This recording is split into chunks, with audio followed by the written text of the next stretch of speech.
Test.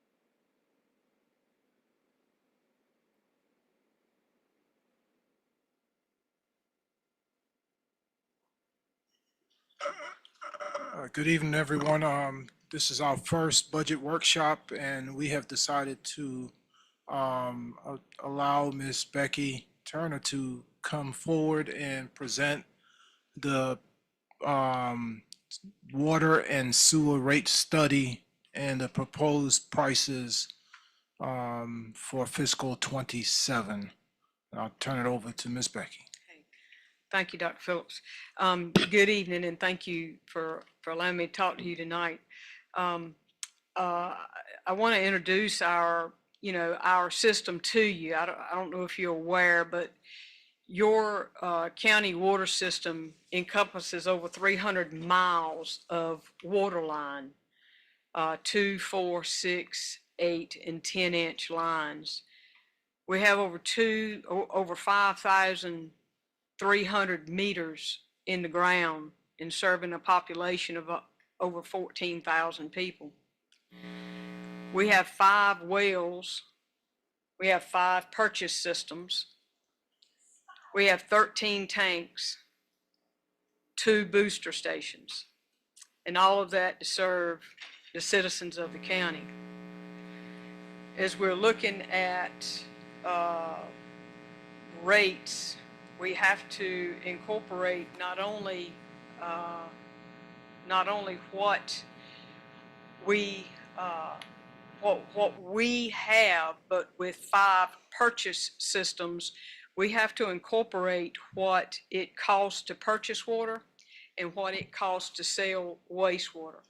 So not only do we have to incur the cost of operation and maintenance of those appurtenances I just mentioned, we also have to look at inflation as we are purchasing a product and we are paying to have that product taken away. We are anticipating a 33% increase in what we are paying for in those services to purchase water and to take waste away. So in knowing that that is coming to us, I think we would have to include that in this rate study, and I have done that. So the rate study also includes everything that's involved in operation and maintenance, both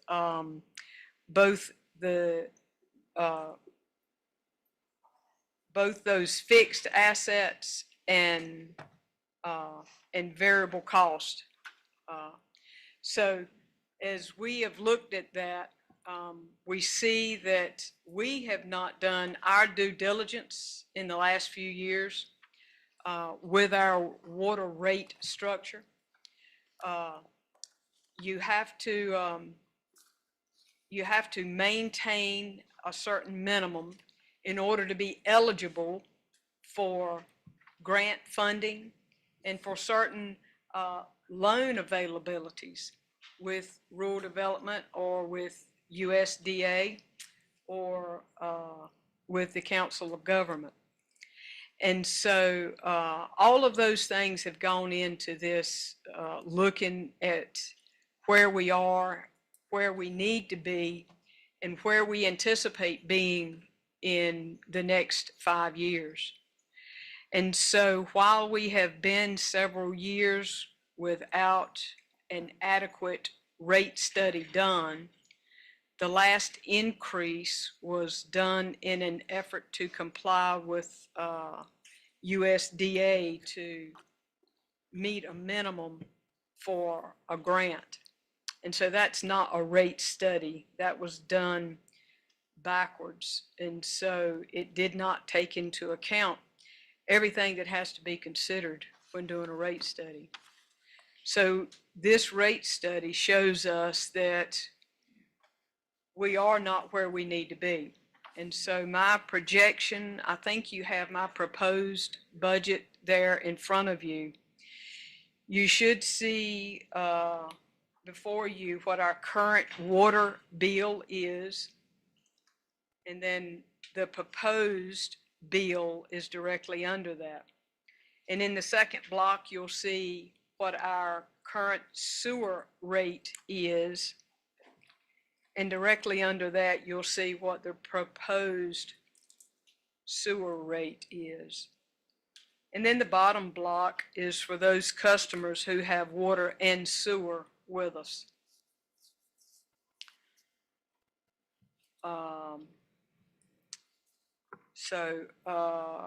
And this is for countywide water service. As I mentioned, we have 6 different systems, 5 of which are purchase systems. So do you have questions? Do you know how many customers are doing water and sewer? I can find that quickly, yes. Sewer, total water and sewer customers are 625. Are there any that just have sewer or, No, okay, so you have water or you have water and sewer? right. All right, that's what I thought, just curious. Okay.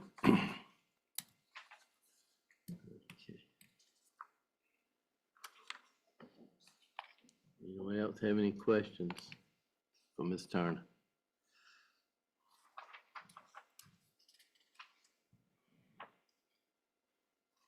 Mr. Turner, I know the gallons vary from house to house. And so when that's calculated, and I see in this, it says up to 5,000 gallons per billing cycle, is that correct? Well, I figured the bill's up to 5,000 gallons, yeah. The state average is 110 gallons per person per day. And that's just per adult in the household. So that's just a average there. Your rate study was done when, Ms. Turner? It has been done over the last 4 months, 4 or 5 months, actually. We started it last year.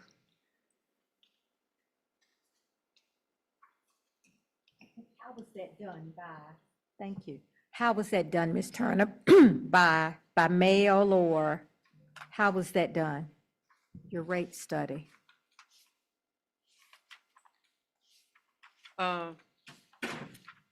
You look at everything that goes into operating and maintaining the water system. Gotcha. Okay, and the fixed costs and the variable costs, indebtedness, everything that's involved in the operation and maintenance. Okay, Okay. and we attended a instruction class offered by Council of Government.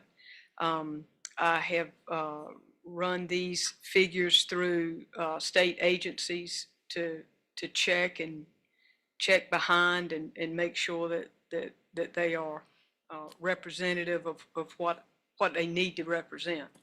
And so they have been run by state supported agencies to ensure that.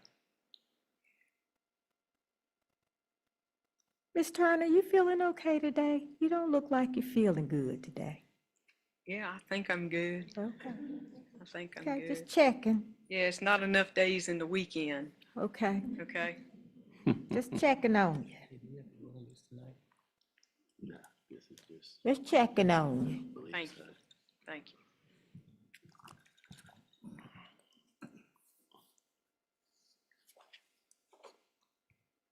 Do you have any more Any further questions? So how does this compare to other counties surrounding us? It's difficult to discuss how it compares to other counties and other towns because indebtedness and operation and maintenance varies so greatly. Another county comparable size may have twice our indebtedness, or may have a system that is completely put in by grants and have no indebtedness. And so it's not wise to compromise, to compare systems in that way. Our indebtedness and our operation and maintenance is specific for us. And so it's really difficult to say.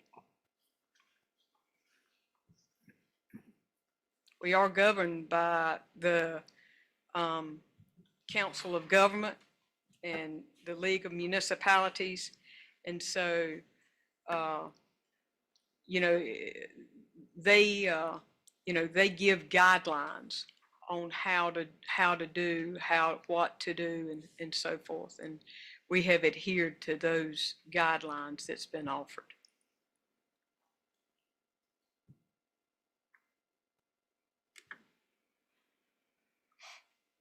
And just a reminder to everyone that may not understand, the water and sewer systems have to be self-supporting. They're not subsidized by taxpayer money. That's correct. That's correct. Water and sewer fund is completely enterprise fund.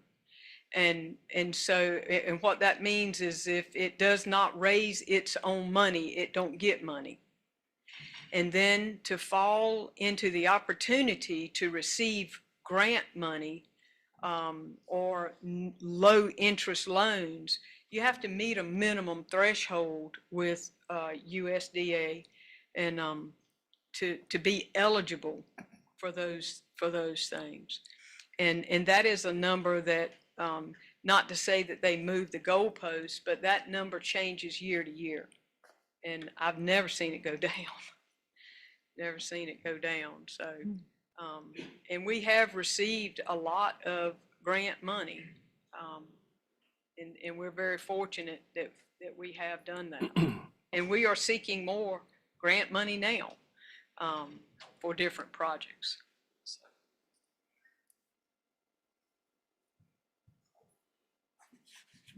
Thank you for the information.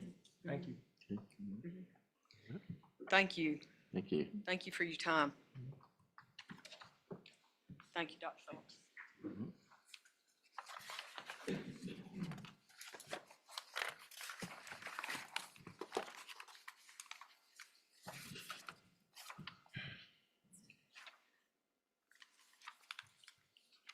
Okay, good evening again, everyone. Again, this is our first budget workshop, and with each budget workshop, what I do is I'll come at the end of the presentation and I'll give a summary of any changes that have transpired since our last reporting. So since the April 6th opening budget message, we did have a few adjustments, and you should have that in front of you. In general government, we had an additional $122,323 for the central garage department. For some reason, Office 365 deleted that row. The entire row was left out, and we found that the next day. So we added that back to the budget. Court facilities, $4,000 was added for miscellaneous supplies. In public safety, we reduced the Odom prison budget by $122,323, and that's the offset. We just used that money to offset the central garage, and we did that instead of adding back to the fund balance. We could reduce that amount because we have two grants this year, and we'll be working that through next year, so there's no reason to have that amount in there. So we just use that to offset the central garage figure. We did have an adjustment for volunteer fire departments. The Roanoke Wildwood Fire Department requested an annual increase for their operational cost. of $5,000, and then we had the Jackson Volunteer Fire Department request an additional $5,000 for all of the changes that's going on in the town and the support that they'll need for their operational expense. In the educational area, we did have some adjustments for the colleges and for the school system.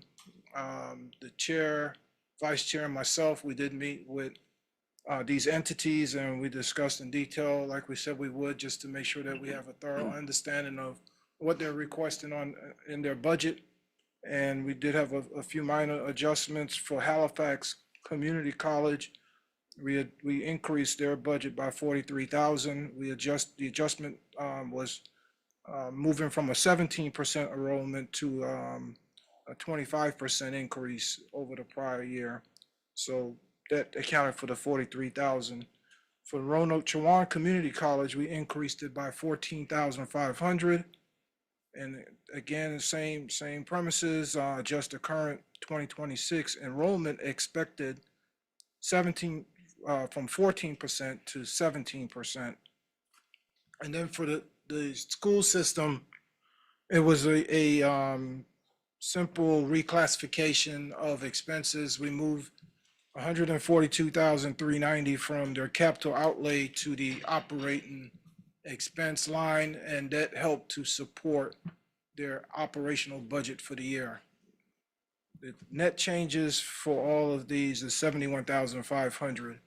That's all I have to report for tonight, unless you all have any questions.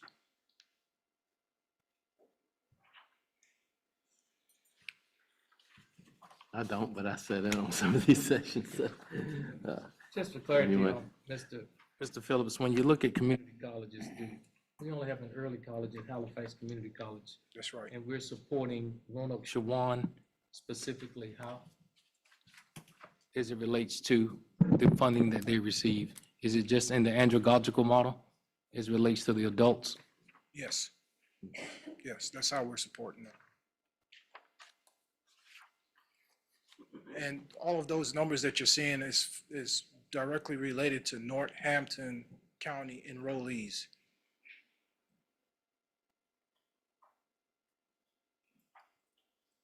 Adults only? Yes, And so when we look at Halifax Community College, that there's no bearing on the students that are over at the Halifax Community College in the early college, is that correct? that's correct.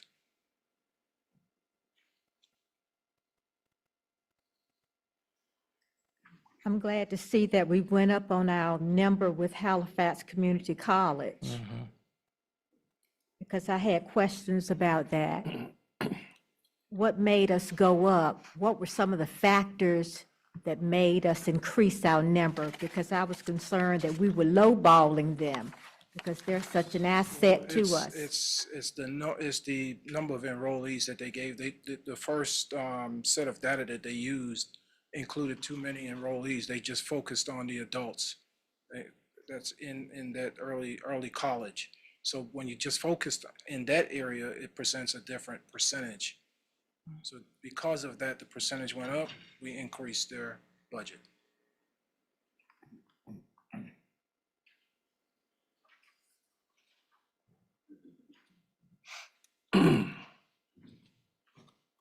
Further questions?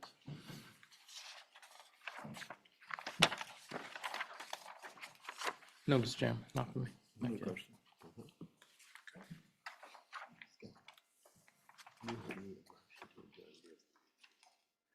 Let's do that, and then you'll reconvene. You have to stand at ease. If there's no further questions, can I get a motion to adjourn, and we'll reconvene at 6 for our regular meeting? Move to adjourn. We have a second? Second. All in favor signify by saying aye. Aye.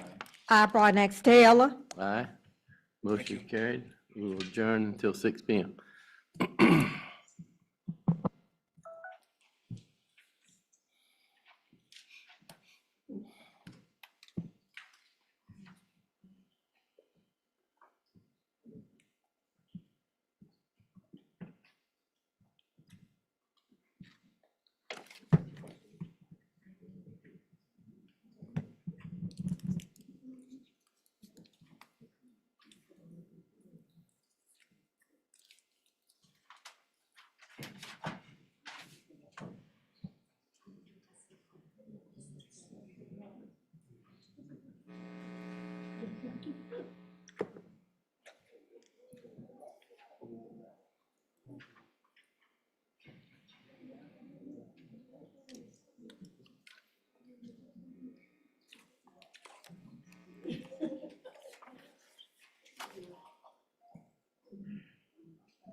I'm happy to, I'll link that.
The legal attorney that keeps everybody straight around here. Shows up. That's a daunting task in itself. I am well, thanks. Thank you for coming.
Good evening, everybody.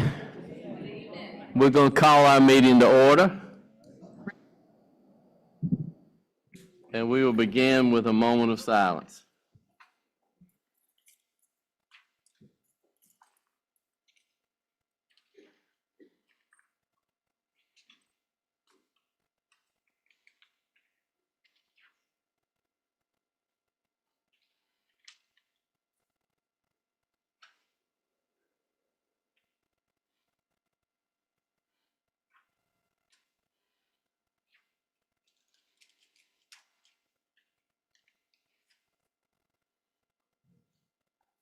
Let's all stand for our Pledge of Allegiance. I pledge allegiance to the flag of the United States of America and to the republic for which it stands, one nation, under God, indivisible, with liberty and justice for all.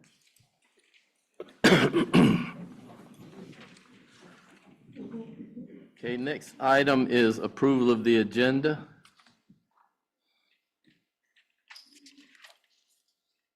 Mr. Chairman, looking at our agenda, I'd like to move approval of the agenda minus item number 20, Finance Department matters. Okay. Deleting that to next time. All right, can I get a second? I'll second. Any discussion? If not, all in favor signify by saying aye. Aye. Aye. I, Barnax Taylor. Aye. Motion is carried. Agenda is approved. We'll now have our conflict of interest statements.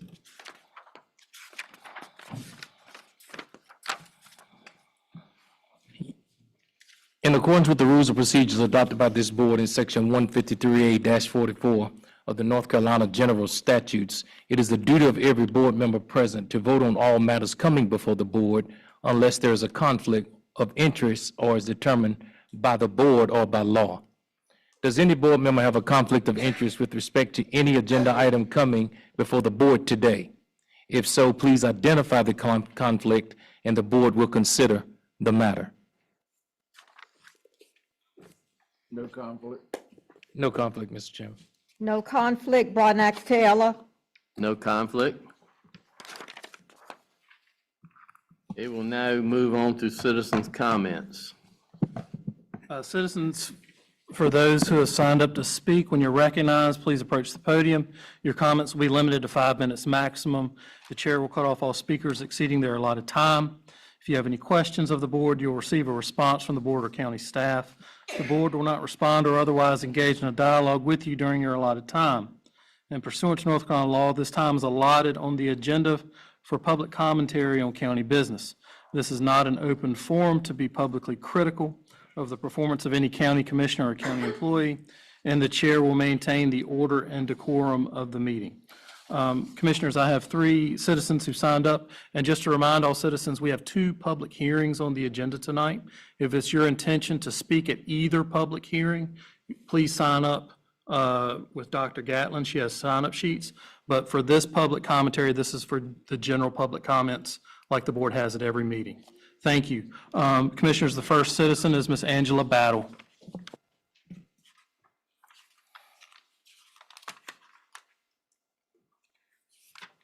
Good evening. My name is Angela Battle. Hi, everyone.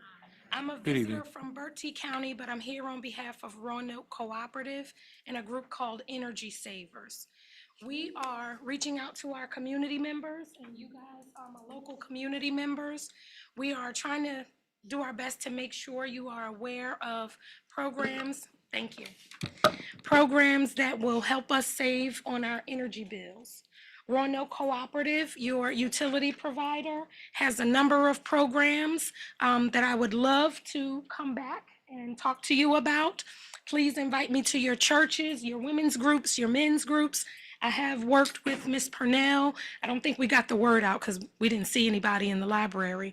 But there are a number of programs that you guys should be aware of. I would love to tell you about. Also, I represent a group called Energy Savers. This is a really good program that you also need to be aware of. They are accepting applications and expending grant funds to help make energy efficiency improvements to our homes, capped at $16,000 per applicant.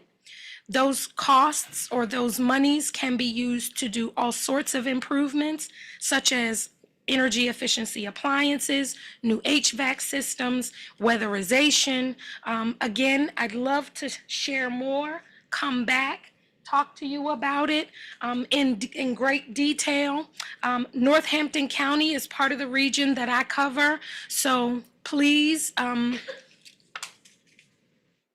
connect with me. I will share my information with Dr. Gatling as well as Ms. Purnell. I'll continue to come to your meetings. I'll continue to share information. The grant-funded Energy Savers program is funded until the end of the year.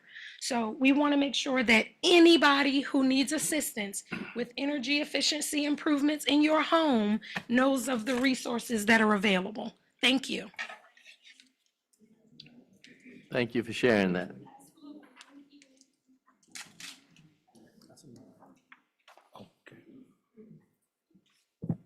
Ms. Belinda Joyner?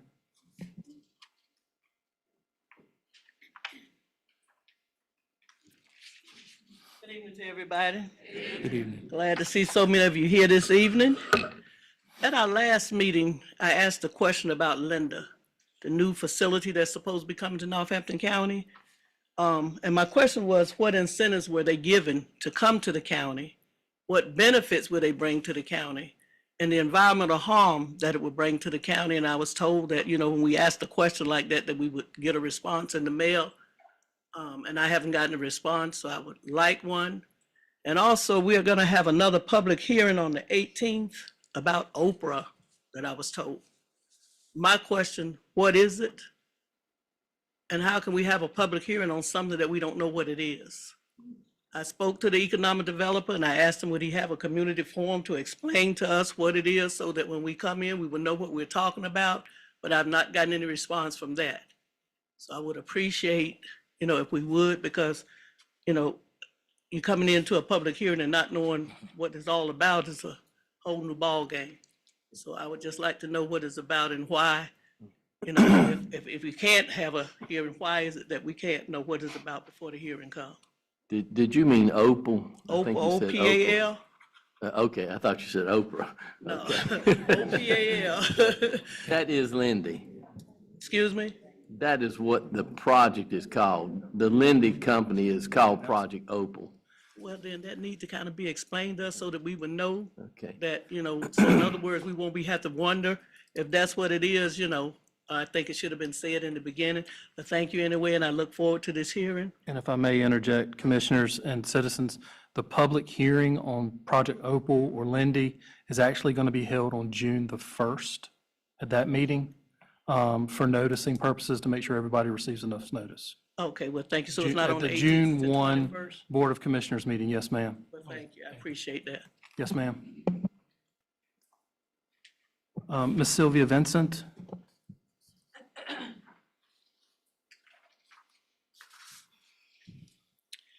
Good evening, Northampton County Commissioners and others in attendance tonight. I stand before you tonight with dissatisfaction and a feeling of distrust from our county government. Those feelings have led me to believe that Northampton County has become an unsafe county to live in. especially on the western end of Northampton County, because we don't know what's coming next. A secret project announcement was made in March about a gas separating plant to come to Lebanon Church Road on the western end of Northampton County. On this day, I'm trying to pronounce it right. On this day, a Lind Incorporated representative was present to help make the announcement, which was on a Thursday, along with 3 of our county commissioners. Then also in attendance was Senator Don Davis, Representative Rodney Pierce, Mr. Kenny Flowers from the North Carolina Department of Commerce, and some others were invited as well, but not the citizens who live in that area. We knew nothing about the deal, nor the celebrated project announcement that was made by just a few. Many of our citizens still don't know what's going on Lebanon Church Road. On the day of the announcement, Chairman Martin stated, and I quote, "We are here to witness a new chapter in the story of Northampton County." Derek Bennett stated, and I quote, "We have written another chapter that's about more than capital investment and job creation." And then to say, this is a story that tells collaboration, partnership, and progress. The people on this governing board, the 3 men on this governing board, feel this way. Even though the 2 of you are proud of those words that you made, you are not celebrated for the move you made and the way you went about doing it. Whether good or bad, you fail to consider the feelings of the ones who will be most affected by this deal. They had no voice, and you took that right away from them. And I bring it to this, a non-disclosure agreement, a NDA. You know, I keep reading and reading and reading, and in the eyes of the common person, this law or rule is set up to protect secrets and deception. And you use that law to bring in a hazardous industry because you knew citizens would oppose of it. I'm assuming all of the commissioners voluntarily agreed on this decision because I read that all parties must agree. And if I'm wrong, you can give me proof. You, our transparent governing body, decided to hide behind this NDA law or rule and make this move with a gas separating plant that will employ 20 people. Those 20 people will be from Northampton County, I assume, and those 20 people will be making up to $90,000 per year. You know, I wish it was real. And my next question is, when will there be some clean industry in the county? We're already saturated with solar farms, especially on the western end of the county. So many that I doubt that you're able to monitor the few restrictions that are to follow. Now, data centers are in conversations for Northampton County. Now, land, to me, seems to be a done deal. Now, what do you have here for us to be proud of? Something to make the citizens satisfied and give them another opportunity to pursue a job that would give them a decent bring home paycheck. The citizens of Northampton County, not some other companies that are going to come in and they're going to bring in their people to work and to make the money. 30 seconds. It is time. Okay, it is time for a change. Seek after and bring in a clean operating industry or find a new person that might be able to do a better job at developing our county. When you sit at the table again, think strongly on those things and bring in something we can be proud of to have in Northampton County. And thank you for your time. Thank you.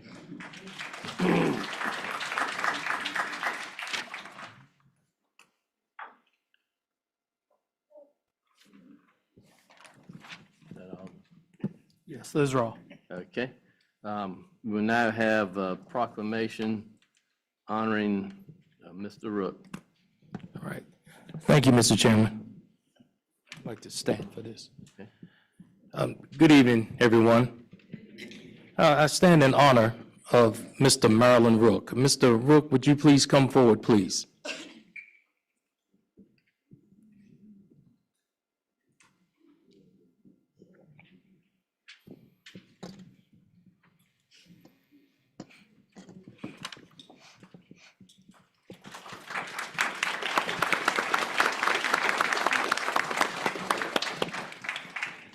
To our citizens of Northampton County, it's an honor to stand before you today in Mr. Marilyn Rook to read this proclamation.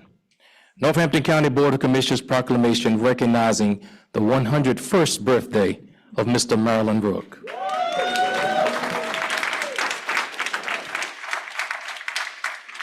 Whereas longevity of life is a blessing for an individual and for a community which benefits from the knowledge, creativity, and experience this individual brings to all. Whereas the Northampton County Board of Commissioners recognizes with respect and admiration the contributions of senior citizens to our county. Whereas Mr. Marilyn Rook, born in Gettysburg, North Carolina on May 3rd, 1925, to the late Miner Rook and Gurley Moore Rook, was the product of a large family with 8 siblings.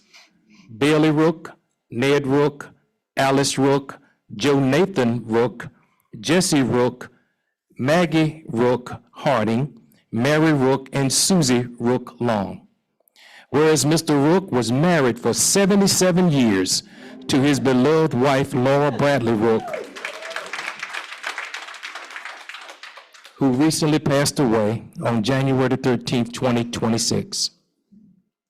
Whereas Mr. and Miss Rook had 5 children, Jimmy Rook, Irvin Lewis Rook, Grover Rook, Faye Rook Green, and Reverend Ricky Tyrone Rook, 13 grandchildren, 16 great-grandchildren, and 2 great-great-grandchildren. Whereas until his retirement, Mr. Rook worked in farming, construction, and for J.P. Stevens Textiles. Whereas Mr. Rook has been a long-time and active member of Cool Spring Missionary Baptist Church, where he has served as a Sunday school teacher and missionary on the male chorus, senior choir, chairman of the deacon board, nursing home ministry, and music committee.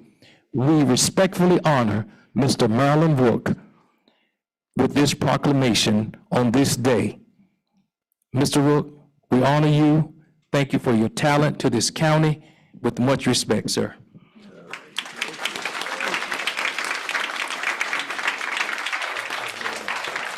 Yes, would you like to?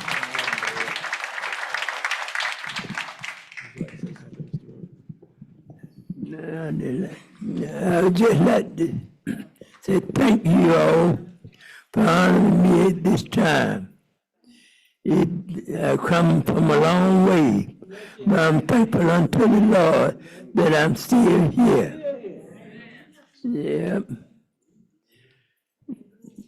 And you hear both of my sons. Our wives and nieces and Yes, and will the family please come forward? Yes. grandchildren.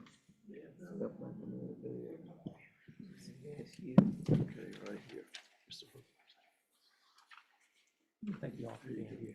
Thank you. All right, thanks. Yes, sir, Mr. Rook. We honor you. All right.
That's okay. We got feedback. Okay.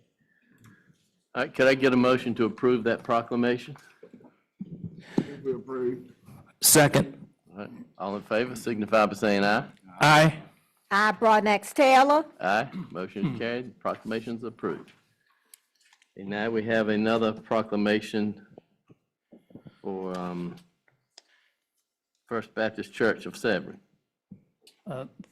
Thank you, Commissioner. It's my honor to present a proposed proclamation honoring the First Baptist Church of Severn, and it reads as follows. Whereas First Baptist Church of Severn began its history in Northampton County before the Civil War, when, during that time, African Americans in walking distance worshiped at the Roberts Chapel Church at Woodard's Crossroads, which is currently Pendleton. Whereas in 1866, the African American members withdrew from Roberts Chapel and worshiped under a brush harbor in the swamplands a short distance from their present church building. Whereas in 1887, Mr. Patterson from Raleigh officially organized Swamp Chapel Church, named after its swamp location. And while few written records were kept, most of the church history was passed by word of mouth through family members and members who were instrumental in the physical and spiritual development of the church, such as Willis Lassiter Sr., Daniel Ricks, Solomon Ricks, Charles Ridley, and Tony Stevenson. Whereas its first building, known as First Baptist Church of Severn, was a small wooden structure built in 1907 after 2 years of construction near the Brush Harbor, the contractor being Mr. Lee from Windsor, and the other members who participated in the construction being John M. Lassiter, Rapsy Ricks, and Reverend Luter, the church's pastor at the time. Whereas during the 1960s, the church was remodeled with brick veneer, classrooms were added, and plumbing was installed. Whereas during the 1970s, under the leadership of Reverend Eugene Watson, the church experienced new spiritual and physical growth, including an indoor baptismal pool, additional classrooms, remodeling of the interior walls of the sanctuary, central heat and air conditioning, and the construction of a fellowship hall, with members John M. Lassiter and his son Johnny Lassiter Jr. completing the majority of construction along with volunteers of the church.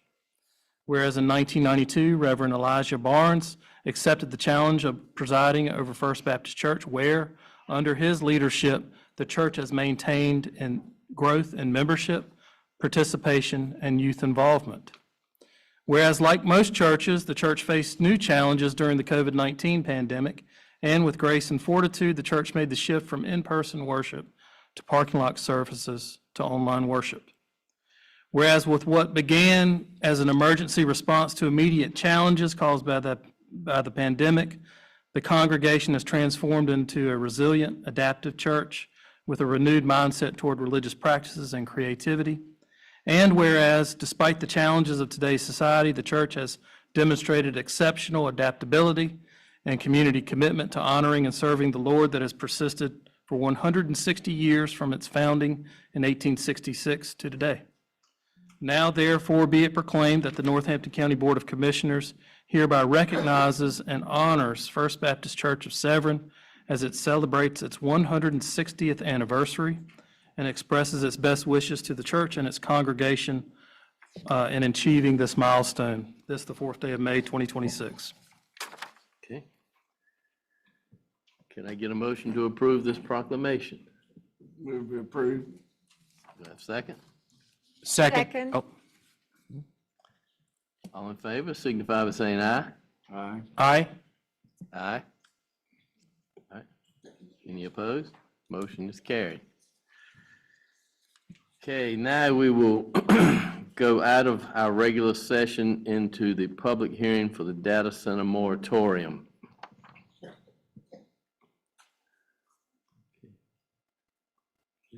List of speakers. Are we gonna- Yeah, you gonna let them speak first, or you want to read the moratorium? Okay. Sure, I'm happy. So Commissioners, tonight before, for consideration, is a proposed ordinance imposing a temporary moratorium on development approvals for data centers and related high-impact facilities. This moratorium was drafted in accordance with Chapter 160D of the North Carolina statutes. This public hearing was properly noticed as required under the statutes, and the pertinent provisions of the moratorium are as follows. Number one, a moratorium is imposed as follows. A temporary moratorium is imposed within the county's jurisdiction for a period of 1 year from the effective date of this ordinance. During this period, the county shall not accept, process, or approve any applications for the following development approvals: special use permits, conditional use permits, zoning map amendments, building permits, and/or any development approval required by law for the establishment, construction, erection, alteration, and/or expansion of any data center, cryptocurrency mining facility, or other high-impact data processing facility, or similar uses related to such facilities. Number two, there are a few scope and exemptions required under North Carolina law. So the moratorium shall apply to all unincorporated areas of the county and shall not include any development that has received a valid development approval in accordance with the statutes prior to the effective date of this ordinance, and single and two-family residential dwellings. Three, there is a proposed plan of action and schedule for the county to follow.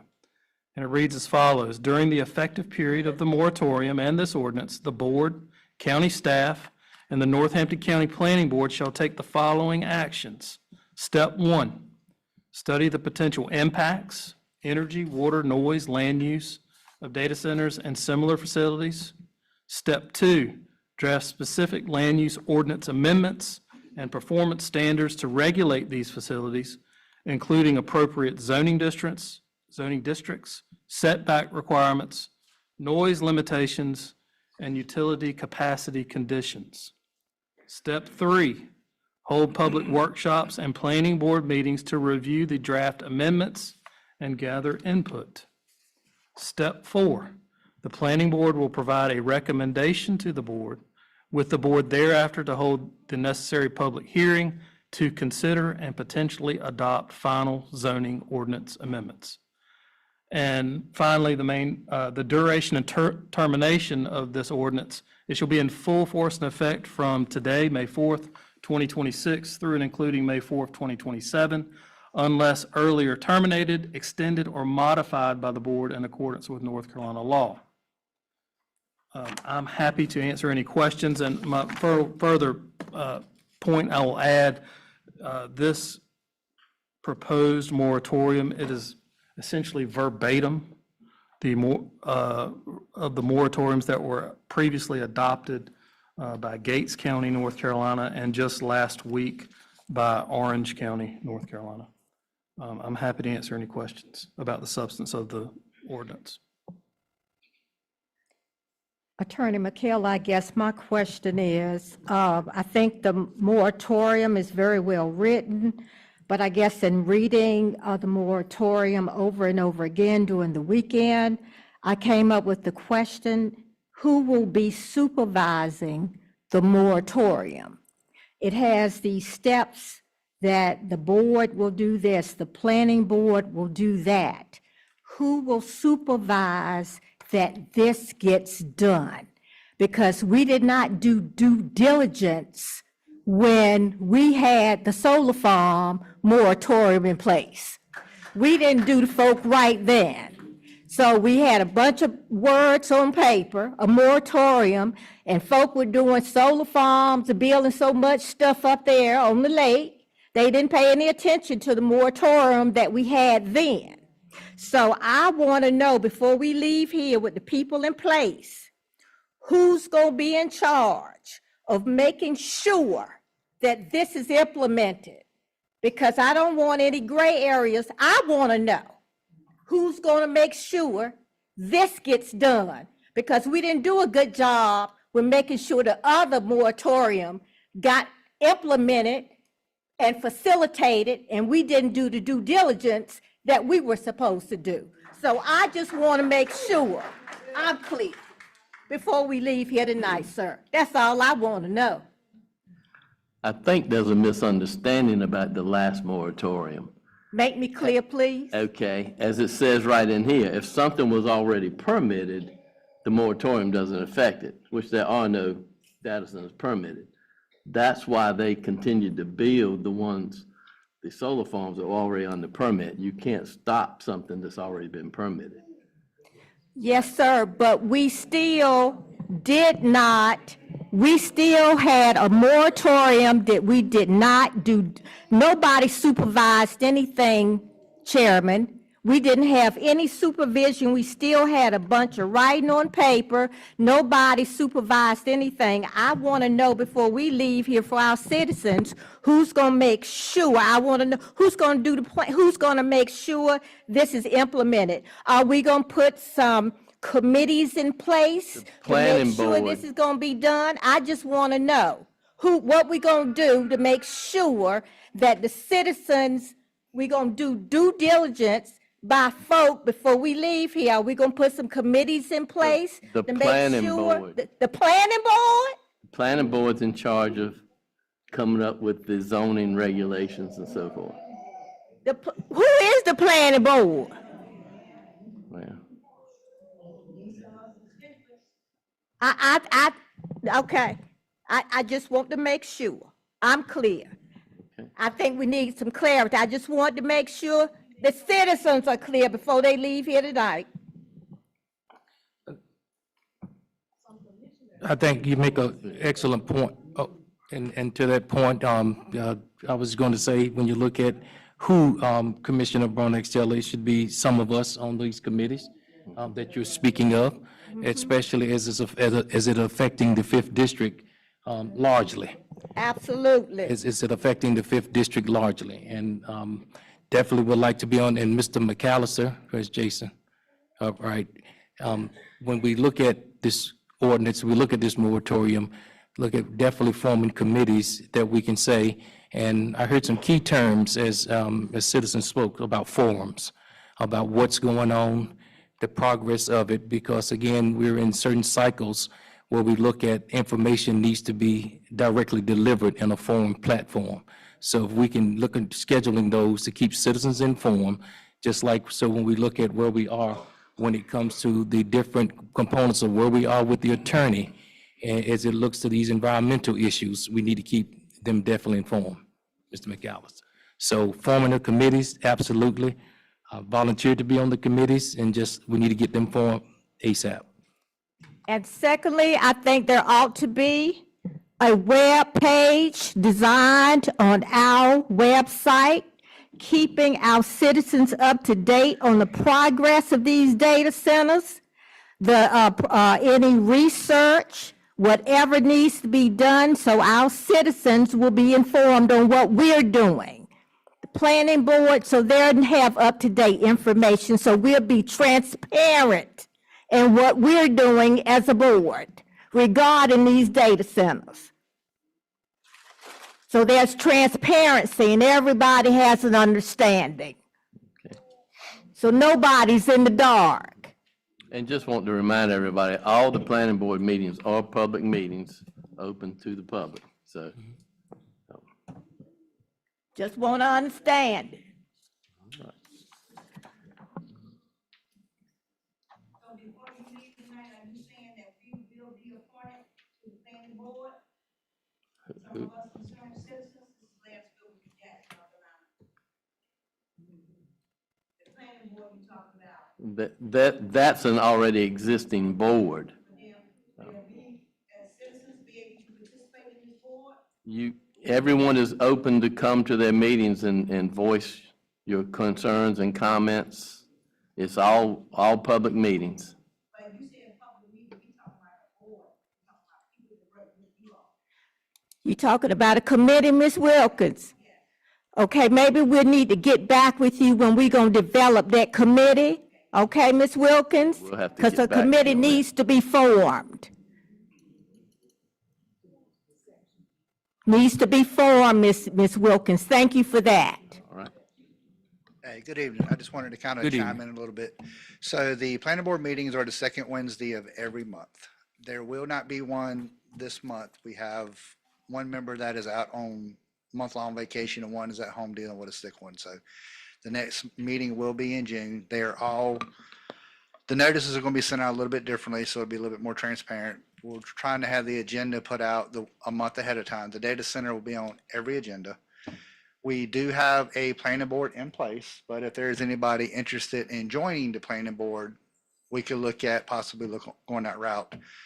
There is a format that I've kind of put together for the panel board to help with discussions and moving forward on that. And we'll get together with you guys as a board and find out who you would like to have on it, some citizen input, some employees, and get that going. So that is in the works. Thank you. That's right. And therefore, we can bring the information back to our people.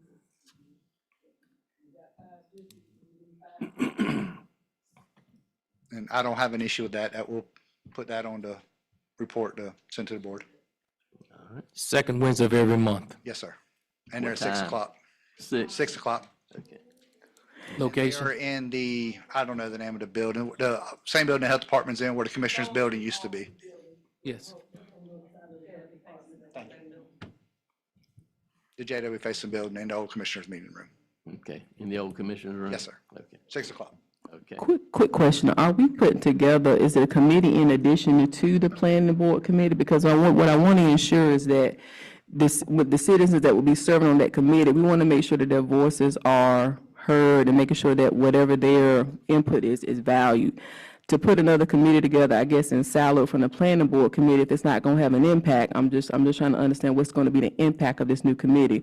Is it going to be more beneficial to add more members to your planning board committee? That's what I'm trying to get clarity on, because what we don't want is to have citizens designate their time on a committee, and then ultimately it's going to be up to the planning board to bring recommendations us to commissioners. So that's what I want clarity on, and we don't have to answer that tonight. One, is there a cap on the planning board committee? And if not, can we look at to add more members to that? And then two, what would be the purpose of this new committee that we're talking about doing? Because I know I was late coming in, but I just want to ensure that the citizens participating, that whatever their voice and concerns is, that it's going to count.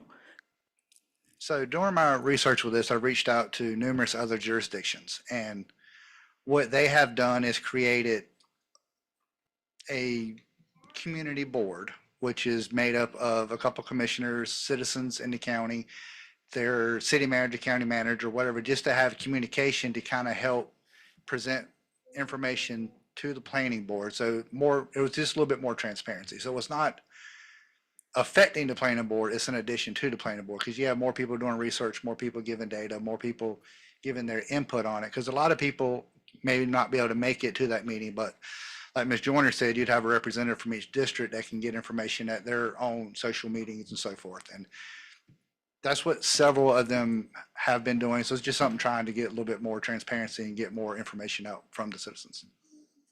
That's helpful, because I was just, and I appreciate you providing clarity to that, because I do know that in one of the areas that I serve, we weren't even aware of who our representative was on the planning board committee. And so that's the reason why I asked the question. If it's more representation that's needed, that might be helpful.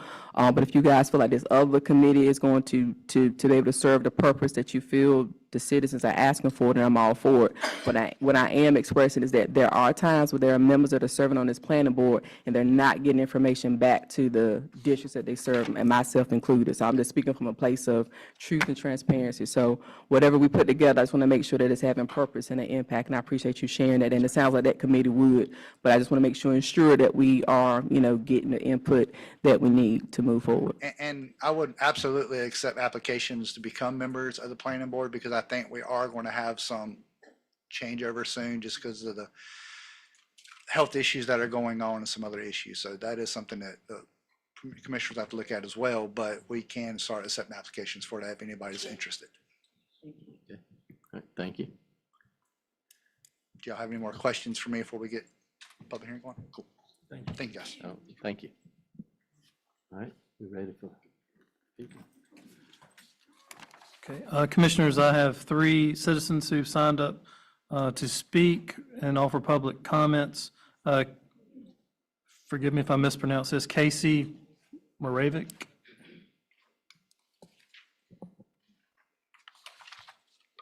Hello. Hello. Hi, my name's Casey Moravec. I'm an attorney with the Southern Environmental Law Center. Thank you for holding this public hearing tonight on whether to adopt a temporary moratorium on data centers in Northampton County. We commend you for being proactive and for taking the community's concerns on this issue seriously. We encourage you to vote yes tonight to adopt a temporary moratorium to pause data center development in the county. A moratorium will give Northampton County time to study the impacts of data centers and to implement protections to mitigate their negative impacts without the added pressure of fielding project proposals at the same time. Several other local jurisdictions in North Carolina are doing the same.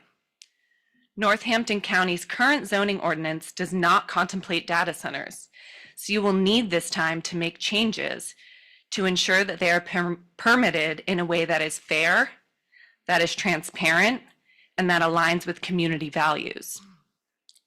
Once a moratorium is in place and you begin to consider changes to your zoning ordinance, we recommend you require data centers obtain a special use permit. Local zoning decisions often provide communities with their best and sometimes the only opportunity to exert any meaningful influence over data center development. We therefore encourage you to preserve your authority and public input in the decision-making process by ensuring that data centers are not allowed as of right within Northampton County. This way, when a data center proposal arises, you and your constituents, and not a developer, can decide whether and how it is in the best interests of your community. We also recommend that you limit data center construction to heavy industrial districts within the county. Data centers make continuous noise. They draw heavily on a community's natural resources to run large-scale computer processing operations. So they should only be allowed in areas meant to support these types of resource-intensive industrial uses. This will help to isolate their impacts from Northampton County residents and will prevent the data center's massive warehouse buildings from transforming landscapes that are rural, agricultural, or residential in nature.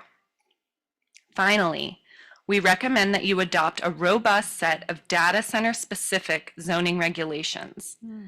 Among many other provisions requiring data centers to provide transparent reporting of their water and power use and sources, limiting their noise, their air pollution, and their use of polluting generators, and requiring that they be constructed with appropriate buffers and setbacks, will allow you to minimize their externalities while maximizing their benefits to the county.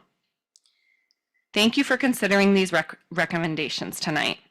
Adopting a data center moratorium is an important step for Northampton County and will allow you to regulate data centers fairly and transparently in your community. Please vote yes to adopt the moratorium. Thank you.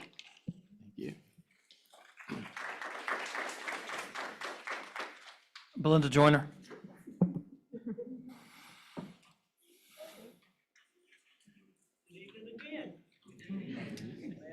Y'all here again.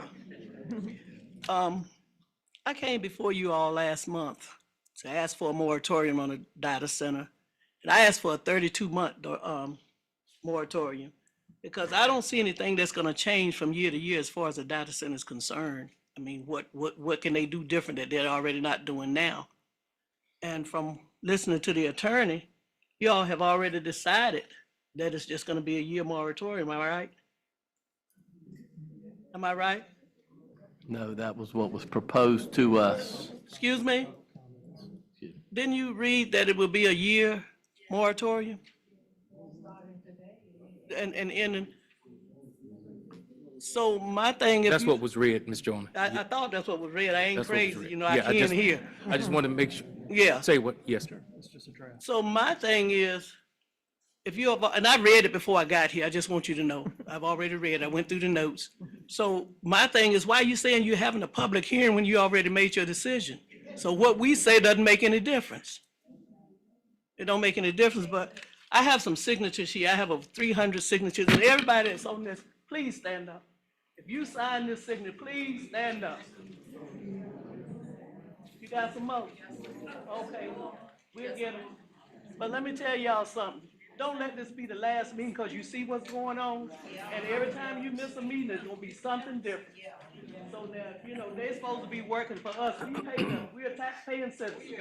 And we pay their salary to serve us, not do what they want to do. So now, let me tell you, don't let me have to call nobody and say, come to the meeting. Write it down. Every first Monday and every first Wednesday. Just tell it was just. It ought to be standing room only. Cause see, like I said, the decision's already made before we say anything.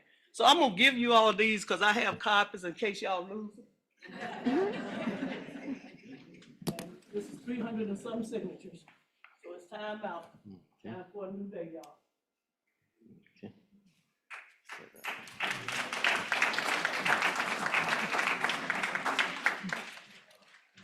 Alfred Koshipi.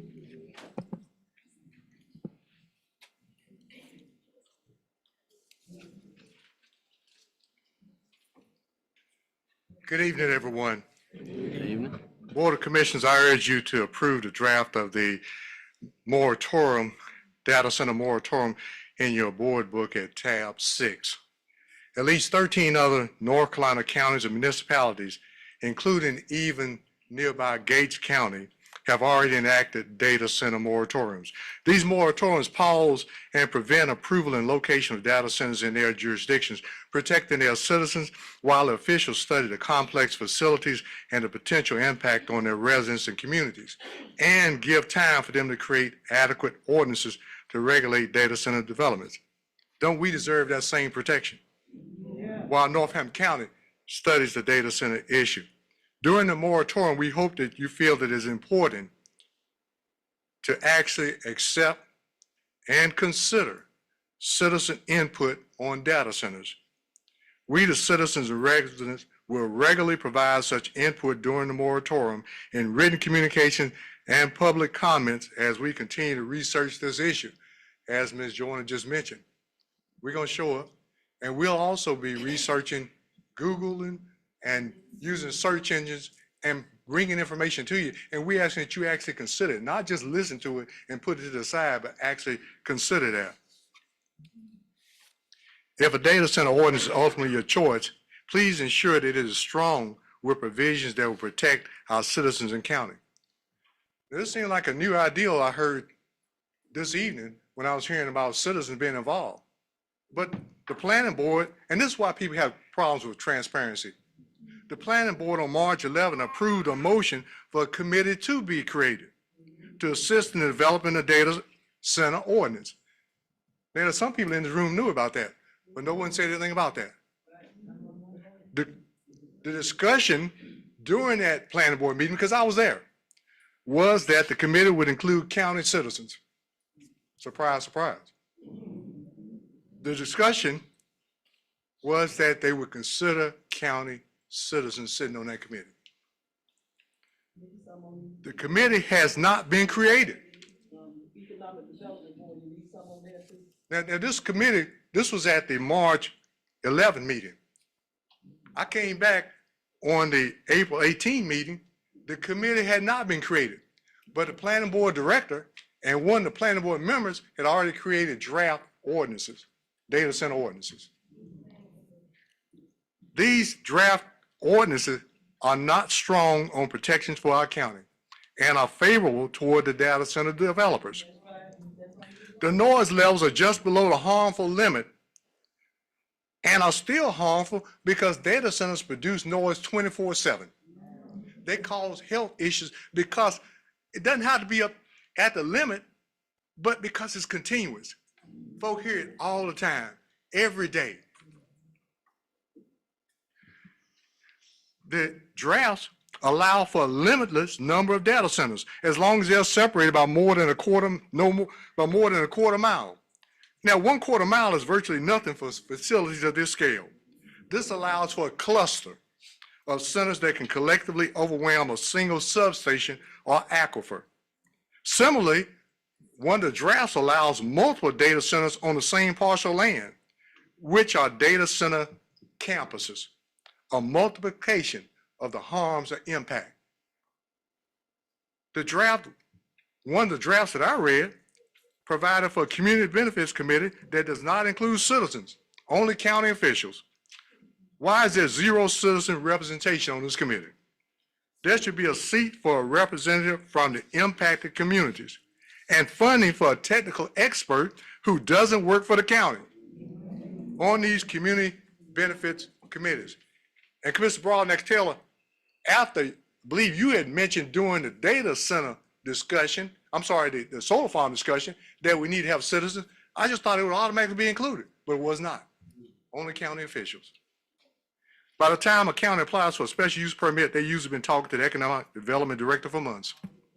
The community benefits agreement becomes an afterthought or a bribe to smooth over public anger rather than a foundational requirement. A community benefits agreement shouldn't be a last minute deal. The standards for what the community requires, water protection, grid guarantees, and noise mitigation must be set before any application is even accepted.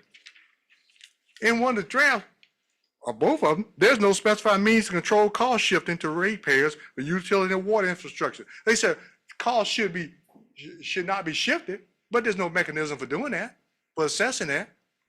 No teeth in it. There's no specific means to control the cost shifting. Reuse and conservation of water is encouraged, but not required. And you know by your research, if you've done some, that these data centers, some require 1 million to 2 million gallons of water per day. Per day. That's right. That's right. You're right. That's right. Drinking water. And it's not required that they make it enact a reusing system that will reuse the same water. It says it encourages. So we encourage these billion-dollar corporations to do the right thing. Please direct the full planning board and staff to go back to the drawing board during the moratorium to thoroughly research the volume of available data center facts and evidence and to draft a proposed ordinance that protects Northampton County citizens over developers. During the moratorium study period, be aware that your research may lead you to develop a ban of commercial data centers. On January 8, 2026, Clay County, North Carolina Commissioners enacted, quote, an ordinance prohibiting commercial data centers from operating in Clay County, finding among other facts that such facilities would fundamentally alter the rural character of the county, overburden limited public infrastructure, including electric grid capacity roads, strain water resources, increase noise and light pollution, and negatively impact neighborhood demographics and environmental quality. Doesn't that sound a lot like Northampton County? Does the downzoning legislation, SB 382, tacked onto the Hurricane Helene bill in 2024 affect actions to ban data centers? This law alters the authority for local governments to amend local zoning ordinances. I will point out County Attorney Scott McKellar to a statement by Apex Council Member Terry McHaffey during a Town of Apex meeting a couple months ago, February 25th, to consider a town resolution supporting the bill to repeal the down zoning legislation.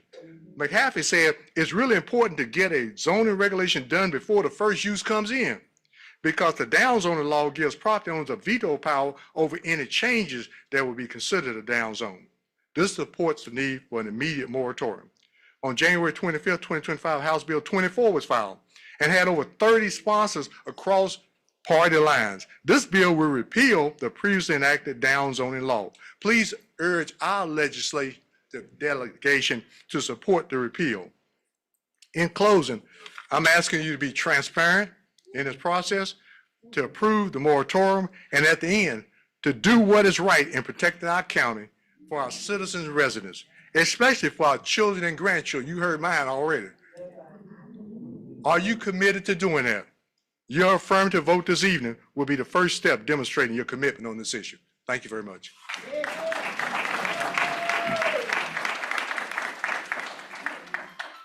Thank you. Okay, is that all? Okay. All right, we have the proposal. Oh, excuse me. We'll now close the public hearing and go back into our regular session. We have before you the moratorium proposal.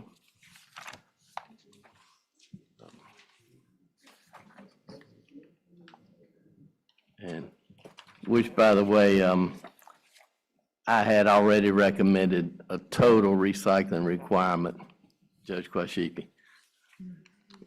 That was one of my concerns too. Yep. All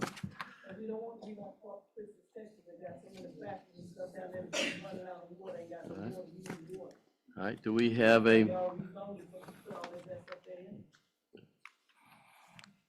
you have a motion to approve the moratorium? Mr. Chairman, I move that we approve the proposed moratorium. And Mr. Chairman, when you look at groundwater in Northampton County, and certainly thank all the concerns that are coming before us, it takes millions of gallons, it's quoted, and Northampton County doesn't have the capacity for all of that groundwater when you look at a data center. Oh.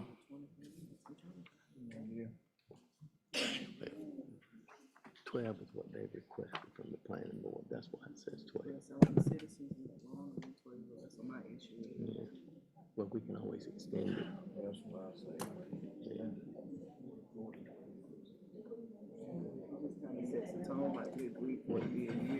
Yeah. And it says right in here that it can be extended.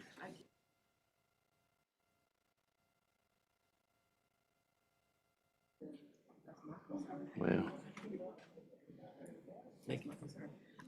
I just believe in being transparent. So I was sharing with some of my fellow commissioners is that I'm looking at that draft and I see that it's for a year, but my question is, I know there's the flexibility to extend the moratorium, but what's the point of extending if we already know that this is not something that we're interested in we're just going ahead with the 32 months as proposed?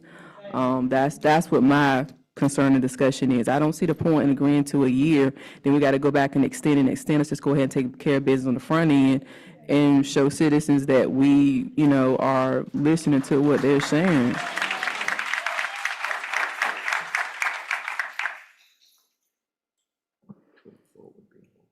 So if my vote is nay, I want to be just transparent with the citizens. If my vote is nay with this moratorium, it's because it's for a year, not 32 months. So if it was going to be changed to 32 months, I'd be in agreement.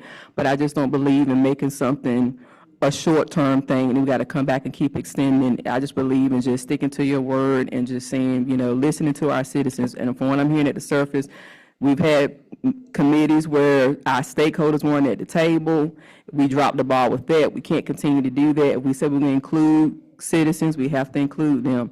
And then, second of all, I don't feel it's a point in wasting time, like I said, coming back and keep extending. My vote, my stance is the 32 months. That's just my opinion. Can it be changed? Mr. Chairman, this is a proposal coming from the planning board, the 1 year, is that correct? And to your point. That is correct. It's just a proposal, is that correct? Yeah, my concern with the planning board was with some of the members. See, I'm sorry. My concern with with the planning board is the fact that critical information is not making it back to our citizens. It's not even making it back to me sometimes as a commissioner. And so that's what my concern is. I get that the planning board is presenting this. If do we have any planning board committees present that want to advocate for their stance for the year? By all means, I'll open it up if you want to advocate for it being a year. But again, we're the ones that's being held responsible. We're the ones that the citizens have entrusted. So that's the reason why I'm asking for this. I'm all for our boards giving us recommendations, but the reason that we sit in this seat is because of the citizens that we serve. And if they're saying they don't want this, and they want this for 32 months, then that's what we should do to at least show our firm stance against this while we are looking into research, as Judge Quashipa just referenced, because this is something that's very important. I'm still doing more research myself. I knew that when we had to have the public hearing today, I knew that I had a work schedule conflict, but there were some citizens that couldn't be here on the other time, so I said I would much rather get here later so that the citizens could be here. But that's just my whole take on this. Data centers is not something that we can take lightly.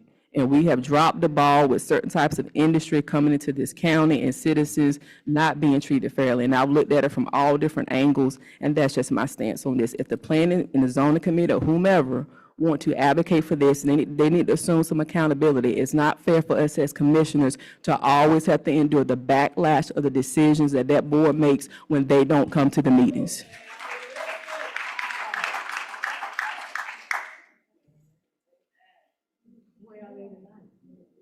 And it ain't nothing gonna change, so why keep going back there? Data centers to data center, whatever they do, they gonna continue to do.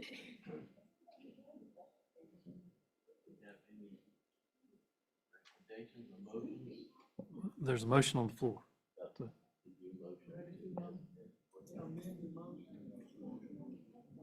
Amend that motion, 32 months.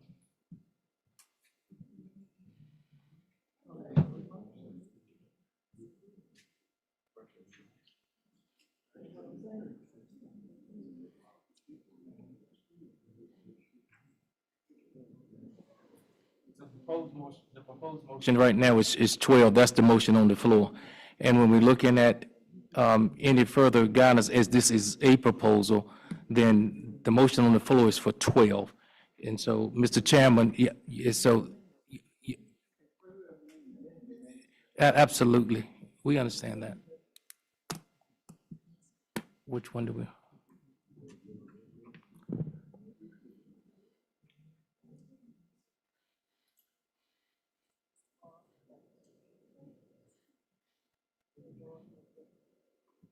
I make a motion. Sorry. We first have to act on the motion on the floor. I made the motion of 12 months, Mr. Chairman, as the proposed, but I see, so I withdraw my motion. Because we never received a second. Is that proper to do The- it that way? Yeah, my motion didn't, yes. My original motion was for the proposed, but I believe my motion did not receive a second. And so therefore, we will look at doing, deleting that motion and go from the motion that's the new proposed motion.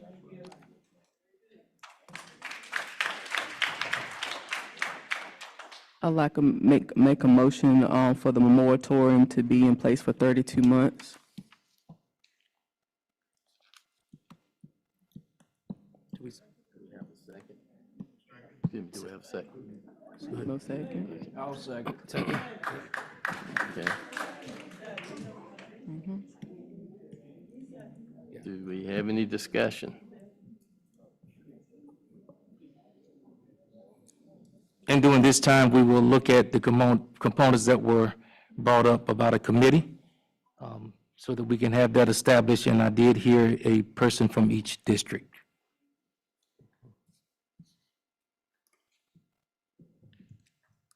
Any other discussion? All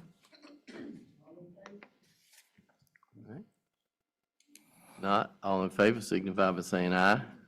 Aye. Aye. Ron X. Taylor. Aye.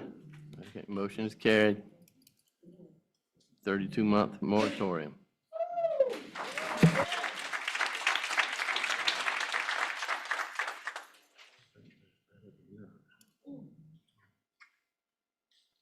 Okay. Next item is Board of Equalization and Review. Excuse me, Board of Equalization and Review. Okay.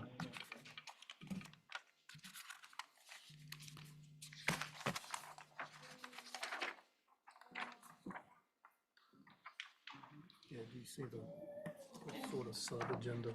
So you need to convene it and just follow that little Okay. agenda. Okay. We'll now convene the Board of Equalization and Review. First item is approval of the June 2nd meeting minutes, which you have here. If I may, that should read 2025. It says I 2026, figured but it that. should say 2025. That's why I didn't read the date. Okay. But yes, I assumed that was a typo. Okay. Approval of the We have a minutes. motion to approve the minutes. I move to approve the minutes, Mr. Chairman. I'll second. Any discussion? If not, all in favor signify by saying aye. Aye. Aye, Ron X. Taylor. Aye. Motion carried. The Minutes are approved. Okay, Okay. all right. All right, we'll move on to the agenda for item 3, which is call for appeals.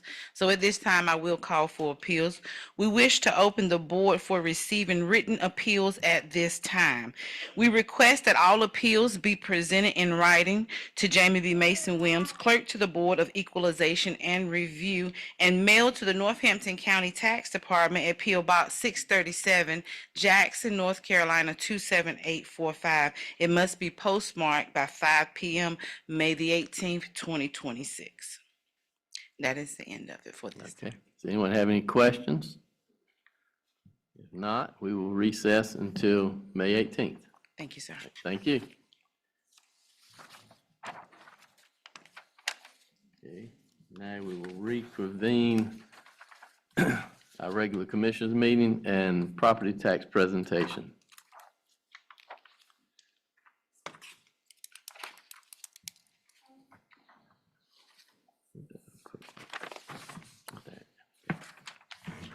Hello, Commissioners. How are you? Good I'm evening. Denise Evening. Steinagel. I'm with the North Carolina Association of County Commissioners, and I bring you greetings from your Executive Director, Kevin Leonard. I am a retired county manager. I've spent the majority of my career in Wilson County, so I get to work now and do outreach and visit lots of different counties in the 25 counties that I represent. I'm here today. I'm going to review some of the resources that we have available regarding property tax. But before I do, and somebody's going to pull up a website for me. I've got just a couple announcements to share with you. There have been several bills that are right now that are being considered by our General Assembly. So I hope that you all received your email about there's a property tax update meeting that will be virtual, and it's Thursday, May 7th. So this week, and that's at 3:30. So all the commissioners in North Carolina are encouraged to attend, as well as county managers. So if you have not registered for that, I do encourage you to do so. I think it'll be very, very timely information. And in addition, I'll remind you about President Nelson, who is from Perquimans County. His initiative this year is regarding healthcare. There have been 3 healthcare forums in North Carolina regarding rural healthcare. The first one took place in Wake County. The second one is May 20th, and that one is focusing on healthcare in jails. You're currently working on your, need this, okay. Got it, thank you. You're currently working on your budget right now, but I can assure you that your cost for healthcare in detention centers is rising, and healthcare in general is. So I think it's very timely. And the third one is June 18th, and that's on innovative programs regarding healthcare. So the great thing is, just in fact, they may have just came out today, is those 2 sessions are going to be virtual, which does make it so much easier for folks to attend those. So I do encourage you to look at those and attend if you can. A reminder that June 9th and 10th is County Advocacy Day, and that is in Wake County, and that your annual conference this year is in Durham, and that's August 20th. If I know you get lots of emails, everybody gets lots of emails, but if you only read one email that's from us, do read we do a weekly update that comes out on Friday, and it kind of recaps everything. So do take the time.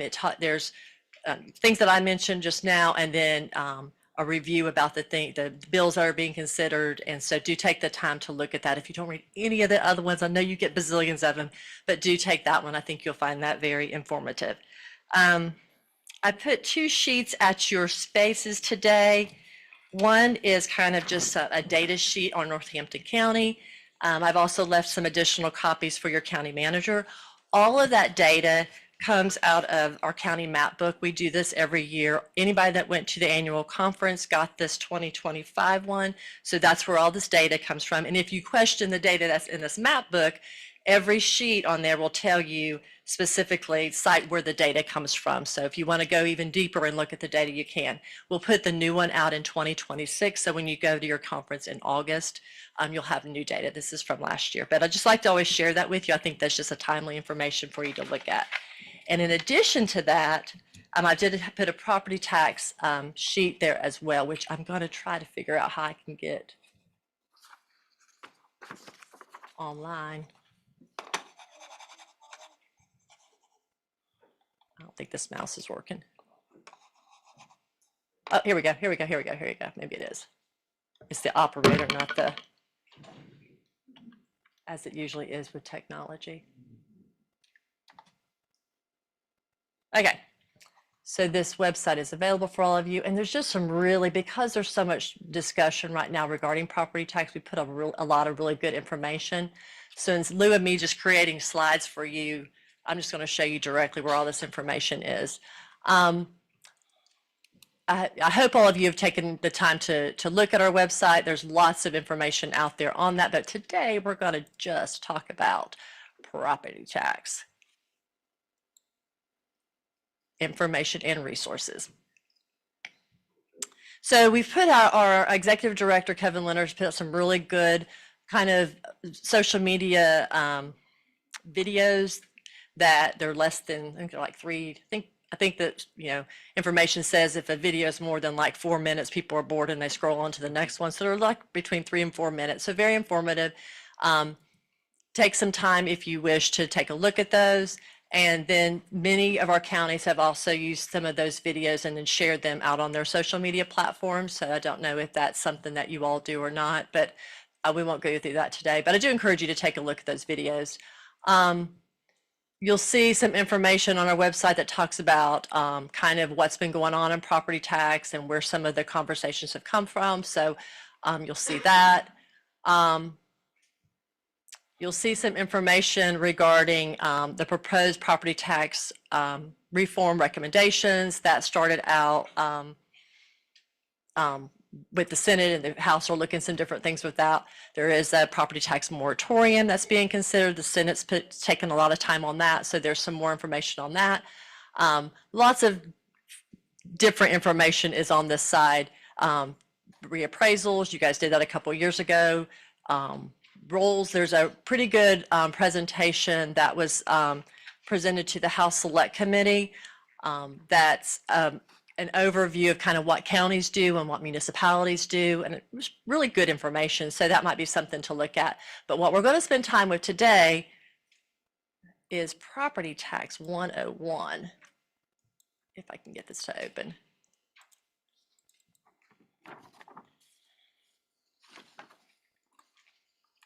Oh, here we go, the PDF. Hallelujah, we did it. All righty. And I'm going to X out of this because I don't know what this says. Okay, and you have these hard copies in front of you, but your citizens, I just showed you where you can go take a look at this if you'd like. But just to kind of review that, that's what we're going to talk about today. So you have that in front of you. Number one, it kind of talks about like what is a property tax. Property tax is on land, home, building, vehicles, personal property, and the public service property. That's what your property tax is, what it is. Property tax is calculated based on ad valorem, which means the market value. There are two components to calculating kind of your property tax in Northampton County. Number one is determining what the market value is for all of that property I just noted, and then the tax rate. You as the commissioners have that authority to set the tax rate based upon the value. You're going through your budget process right now. Your manager's going over your revenues. He's going over your expenses. He's determining what's available, and then he's going to bring you a recommendation based upon a balanced budget. You'll see down below that there are all the 100 counties in North Carolina are represented, and you can see where Northampton County is. You are on an 8-year reappraisal process. Statutes require that counties reappraise their property at minimum of 8 years. Often folks choose to do that more, and in fact we've seen more of those that are choosing to a lesser cycle, and what that does is just reflect that you get better market value. Most of the ones in this area are around 8 years. You do see there's a few of them. Your neighbor Halifax County is one that does it less, and then as you go further east, there's many more that do it more frequently. And there are some that do it annually, but those are usually your large ones like your Wakes and Durham and that type of thing, which is much different than the counties in this area. On the back of this is some other really good data. You see that kind of counties have three main, for the most part, main sources of general fund revenue. The biggest portion of that is your property tax. And this is kind of an estimate that we're using, so it may not be exact for Northampton County, but sales tax, other governmental transfers, and then your property tax makes up about 61%. I did look at, I looked at your budget ordinance from last year, and I think it was about 65% just on general funds. So you're, right in line with about what that is. You use those property taxes for things like education, public safety, health and human services, community, environmental, economic development, your general government, which is like your court systems, your clerk of court, register of deeds, and then of course debt service. Your largest ones are, and this is for every county that I'm, is going to be education, public safety, health and human services. Those are always your largest. And then at the bottom, you'll see kind of how your dollars are spent. And that's reflected there.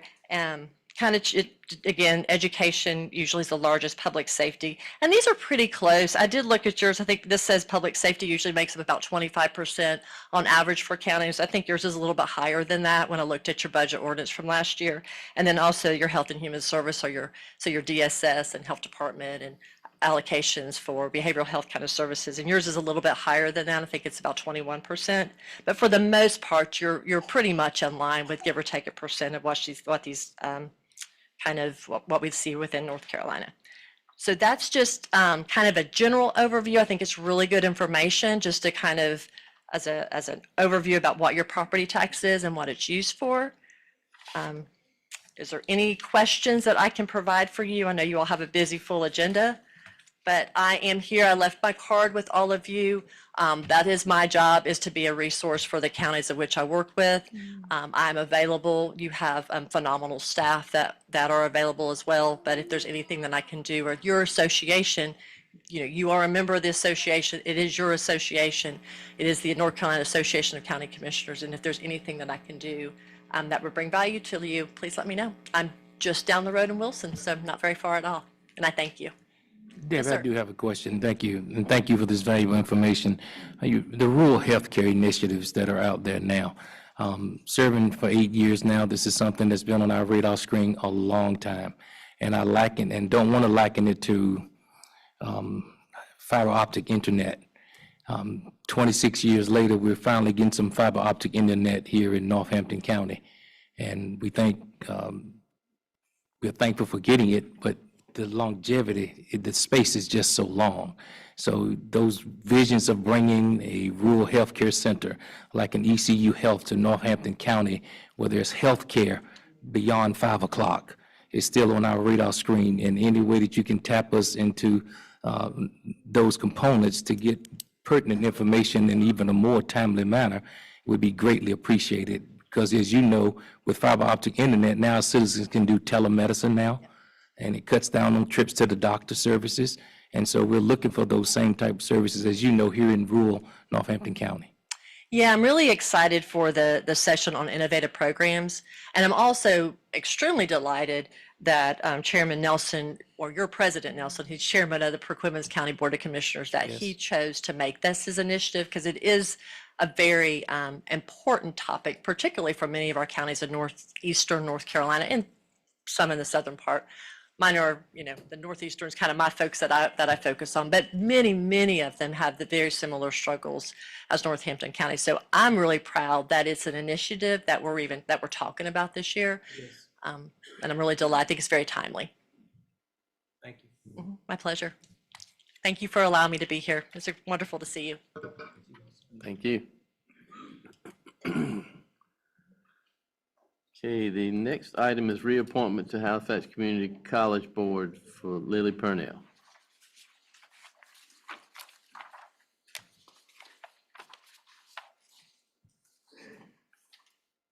Mr. Chairman. Mr. Chairman, I move the reappointment of Ms. Lily Purnell to the Halifax Community College Board for a period of 4 years until June 2030. Second. Any discussion? Not, all in favor signify by saying aye. Aye. Aye. Aye, Broadnax Taylor. Aye. Any opposed? Motion is carried. Ms. Purnell is reappointed. All right. Okay, now we have Ms. Purnell giving us updates on the Northampton County Memorial Library.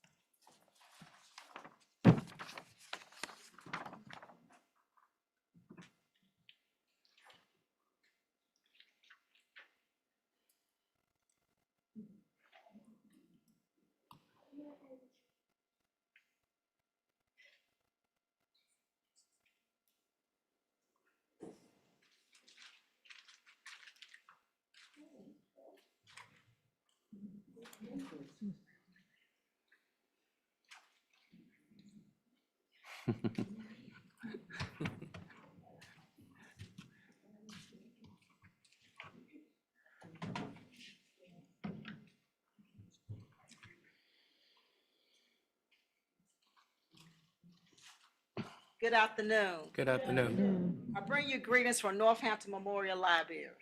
And I have with me this afternoon one of our young scholars, because this is what it's all about, educating our children, keeping them engaged in literacy. This is our young scholar Empress, and her big brother over there is Kenny. He's not feeling well right now. But hot off the press, and you have a copy of our summer reading schedule. So what we're doing at this time is the schools are almost at a close for the school year. So we thought it would be fitting to kick off our summer reading program right here with our county manager and our county commissioners and let you know what we're about to do. This year's theme is Unearth a Story. And you can unearth a story from anywhere, right? Right? And this is Emperor, okay? So Emperor's gonna take his brother's place. And as you can see on our summer reading schedule in your packet, we have 16 events planned for our young scholars this summer. And it's gonna start on June the 10th through July the 29th. So I invite you all to come into the library and see what we're doing this summer with our students. Yes, with our students. You will see what we're doing this year also that's new is we're gonna include dino size. Dino size. We're gonna be doing dino size. Dino size in addition to reading and having performance to come fun and educational performances, whether it be a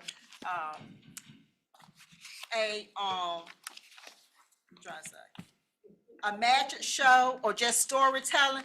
We're gonna be doing every other Thursday, dino size. Cause our kids don't get outside too much now. So we're gonna incorporate some exercise with them every other Thursday. Also, we're gonna be having a petting farm this year. So our kids, some don't get to go to the zoo, but we're gonna bring the zoo to them because you can tell a story right with your zoo animals. And then as you can see, we're July the 1st, we're gonna be celebrating, you know, everybody been hearing about the country celebrating their 250th year anniversary. Everybody can't go to the beach the 4th of July week. We're gonna bring the beach to Northampton County Memorial Library. So we have some swimming pools with weather permitting, where we're gonna fill them up. We're gonna have some beach balls, and we're gonna have a good time. We're gonna celebrate the 250th anniversary of our country right at Northampton Memorial Library. So those are some of the things that we're gonna be doing. And I appreciate you all, county commissioners, county manager, clerk to the board. I appreciate, and citizens, I appreciate your support. Please bring your kids to the summer reading program. If you need a copy of our summer reading program, please just give me your email and I'll be glad to put you on my list soon. Okay? So as you can see here, my young people are letting you know what we're all about is Unearth a Story. This is Kenny, and Kenny is showing you, this is exactly what we're gonna be doing. And what about this, Emperor? What about this? Tell them what we're gonna do. So the dinosaurs have come to Northampton Memorial Library, and we're gonna have a roaring good time. So when you come in, you're gonna see lots of dinosaurs, okay? You gonna tell them, go tell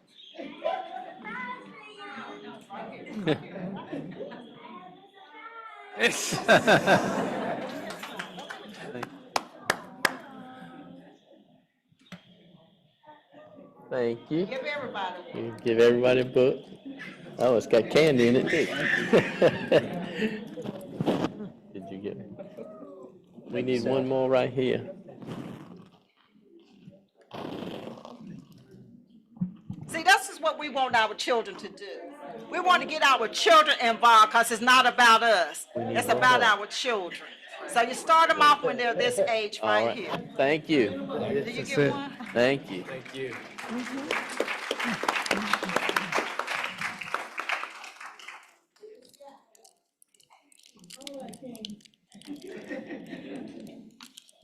this is King, this is Emperor, and this is Empress Rashid.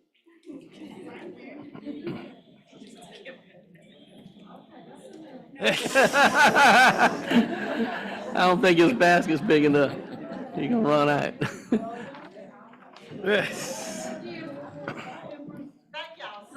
Thank you. Thank you.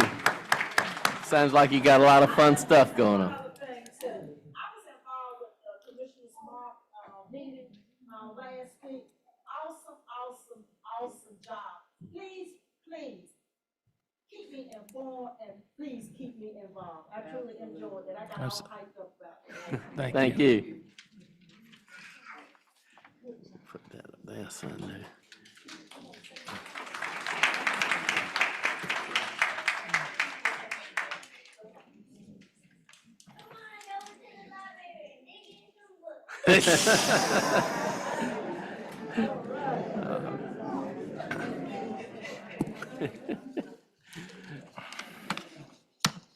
All right, next we have the Northampton County Tourism Development Authority Board appointment.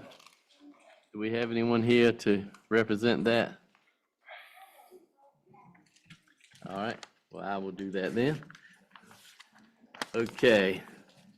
This was the letter sent to us from Dick Collier, Director of the Tourism Board. It says, on behalf of the Tourism and Development Authority, I'm pleased to announce that Ms. Robin Phillips has been selected to join the board as a member. Please note the following term details. It says term to be determined. The appointment listed above is eligible for appointment. The appointee listed above is eligible for appointment and has agreed to serve if the Northampton County Board of Commissioners decides to approve this appointment. Feel free to contact me, Dick Collier, gives his phone number, et cetera, if you have any questions. In your packet, it has her application and everything, so do I have a motion to appoint Ms. Phillips to the Tourism Board? Chair Martin, I make a motion that we appoint Ms. Robin Phillips to the Tourism Development Authority Board. Do we have a second? I'll second. Is there any discussion? Not all in favor signify by saying aye. Aye. I, Brian X. Taylor. Aye. Any opposed? Okay, motion is carried. Ms. Phillips appointed to the Tourism Board.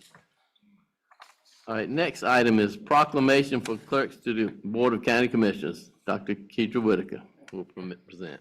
Thank you, Chair Martin. It gives me great pleasure to read our proclamation. So it reads as follows: proclamation, Northampton County Board of Commissioners, clerks to the Boards of County Commissioners Week, May 3rd through 9th, 2026. Whereas the role of clerk to the Board of County Commissioners clerk is crucial for maintaining an informed community and facilitating effective local governance through communication among citizens, governing bodies, and administrative departments. And whereas the position of clerk, one of the oldest in local government, continues to be essential as the official record keepers of their counties with responsibilities that are deeply rooted in history. And whereas North Carolina General Statute 153A-111 requires every Board of County Commissioners to appoint or designate a clerk to the board to perform any duties that may be required by law or the Board of Commissioners, including but not limited to the preparation, filing, and protection of local government records, which are vital for the accountability and transparency. And whereas clerks enhance their professional skills through active participation in the North Carolina Association of County Clerks to the Boards of Commissioners, which in partnership with the University of North Carolina at Chapel Hill School of Government and the International Institute of Municipal Clerks offers nationally recognized certification programs and continuous professional education. And whereas clerks, through their dedication to professional development, not only improve the efficacy of their offices, but also bring positive recognition to their counties by participating in advanced education and obtaining professional-related certifications. Now, therefore, it be proclaimed by the Northampton County Board of Commissioners that the week of May 3rd through May 9th, 2026 will be recognized as Clerks to the Boards of County Commissioners Week in Northampton County, and extends its appreciation to the clerk to the board, Dr. Deborah Gatlin, and to all county clerks for their vital services they perform and their exemplary dedication to the county they represent. Adopted this 4th day of May, 2026. William Ed Martin, Chair, Northampton County Board of Commissioners, and Dr. Deborah Gatlin, Clerk to the Board. All right. Okay. Present this, sir, at this time. All right, we have the proclamation presented. Could I get a motion to approve the proclamation? Move to approve the proclamation. Second. All in favor signify by saying aye. Aye. Aye. Any opposed? Okay. Proclamation is approved.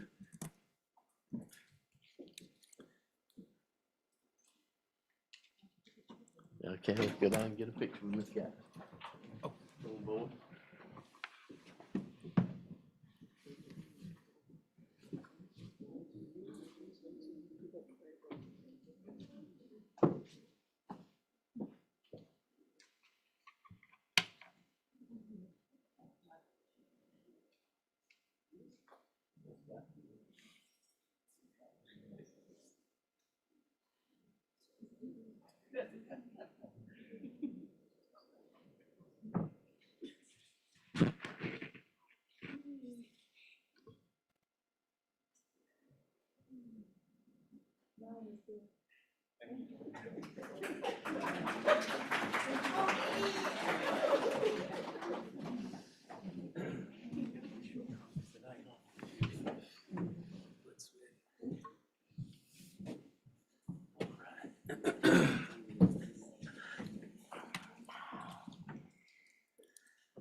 All right. Corey's already read my mind. He's up there. We got information technology matters. Good evening, Chair Martin, Vice Chair Dr. Edwards, Commissioner Broadnax Taylor, Commissioner Dr. Whitaker, Commissioner Mr. Edwards, County Manager Mr. Phillips. The Northampton County IT Department would like to transition from the N-Central to Ninja One in order to reduce the costs and gain control in our backup and data recovery. Currently, we are bound to Soundside Group if we need to recover our data in the case of a server crash, which happened a couple of weeks ago. Fortunately, we were able to recover our data. However, we had to consult with the Soundside Group, which resulted in a bill of $1,537.20 for something that we should have the authorization to do ourselves. Ninja One will provide us with that ability and the authorization to complete our own backups and recoveries in the case of a crash or prolonged outage. N-Central was sold to us through Soundside Group as a third-party vendor, and they retain the rights to complete all cloud recoveries and billable hours. Furthermore, N-Central went up on their annual fee from $21,908.88 to $31,040.24, a difference of $9,131.36.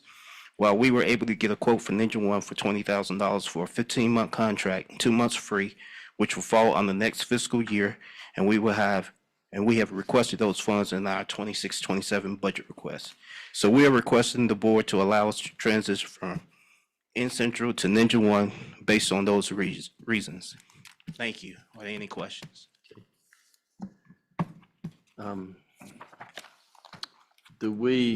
Is Ninja One a good reputable company you feel Yes, sir. comfortable with? Okay. They would cover everything that we need to do in the county. Anyone else have any questions? Mr. Tyler, I heard you say server backup. How often are our servers backed up? Our servers are backed up nightly. Great. However, we can't recover without SoundSide right now. However, if we go to Ninja One, we could recover anytime there's a crash or a prolonged outage. Cyber attacks are real. That's awesome to hear. Yes, sir. Any of those that don't know, we did have a crash a week or two ago, and it was a little bit scary there for a moment. Yes, sir. Fortunately, we were able to recover all our data. Yeah, good. Anybody else have any questions? Mr. Tyler, you looked at me in the face as if to say, please don't ask me nothing. No, ma'am, it was more so. You just looked at me in the face. No, it was more so, how you doing? And is there any more of that dinosaur candy left? But that was, I heard about that, and thank you for all Yes. that you did Yes, ma'am. Absolutely. to get us through that, because I want to make sure you put that, make sure we're together with that web page for the data centers, the data centers. Yes, ma'am. Communicating to our citizens Yes, ma'am. of all, information and research or whatever we're doing about data centers in Northampton County. So I want you to have what you need, Understand. okay? So that's all I got to say to you. Yes, ma'am. I Okay. can't take credit for it. We have an awesome technology team, thanks to Mr. Phillips. Okay, thank you. And thank you for all you do. Yes, ma'am. It's real. It's teamwork. Does anyone else have any questions? No, just ditto. Thank you for all that you do, Mr. Tyler. We appreciate it. You and your team. Yes, ma'am. If not, can I get a motion to approve this changeover from North Central to Ninja One?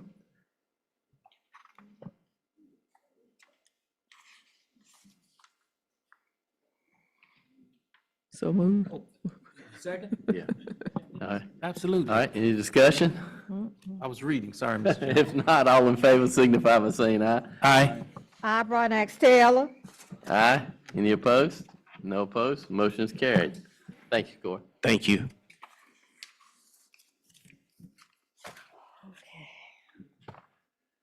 All right. Okay, we will now go into the public hearing for appropriation of funding for economic development purposes.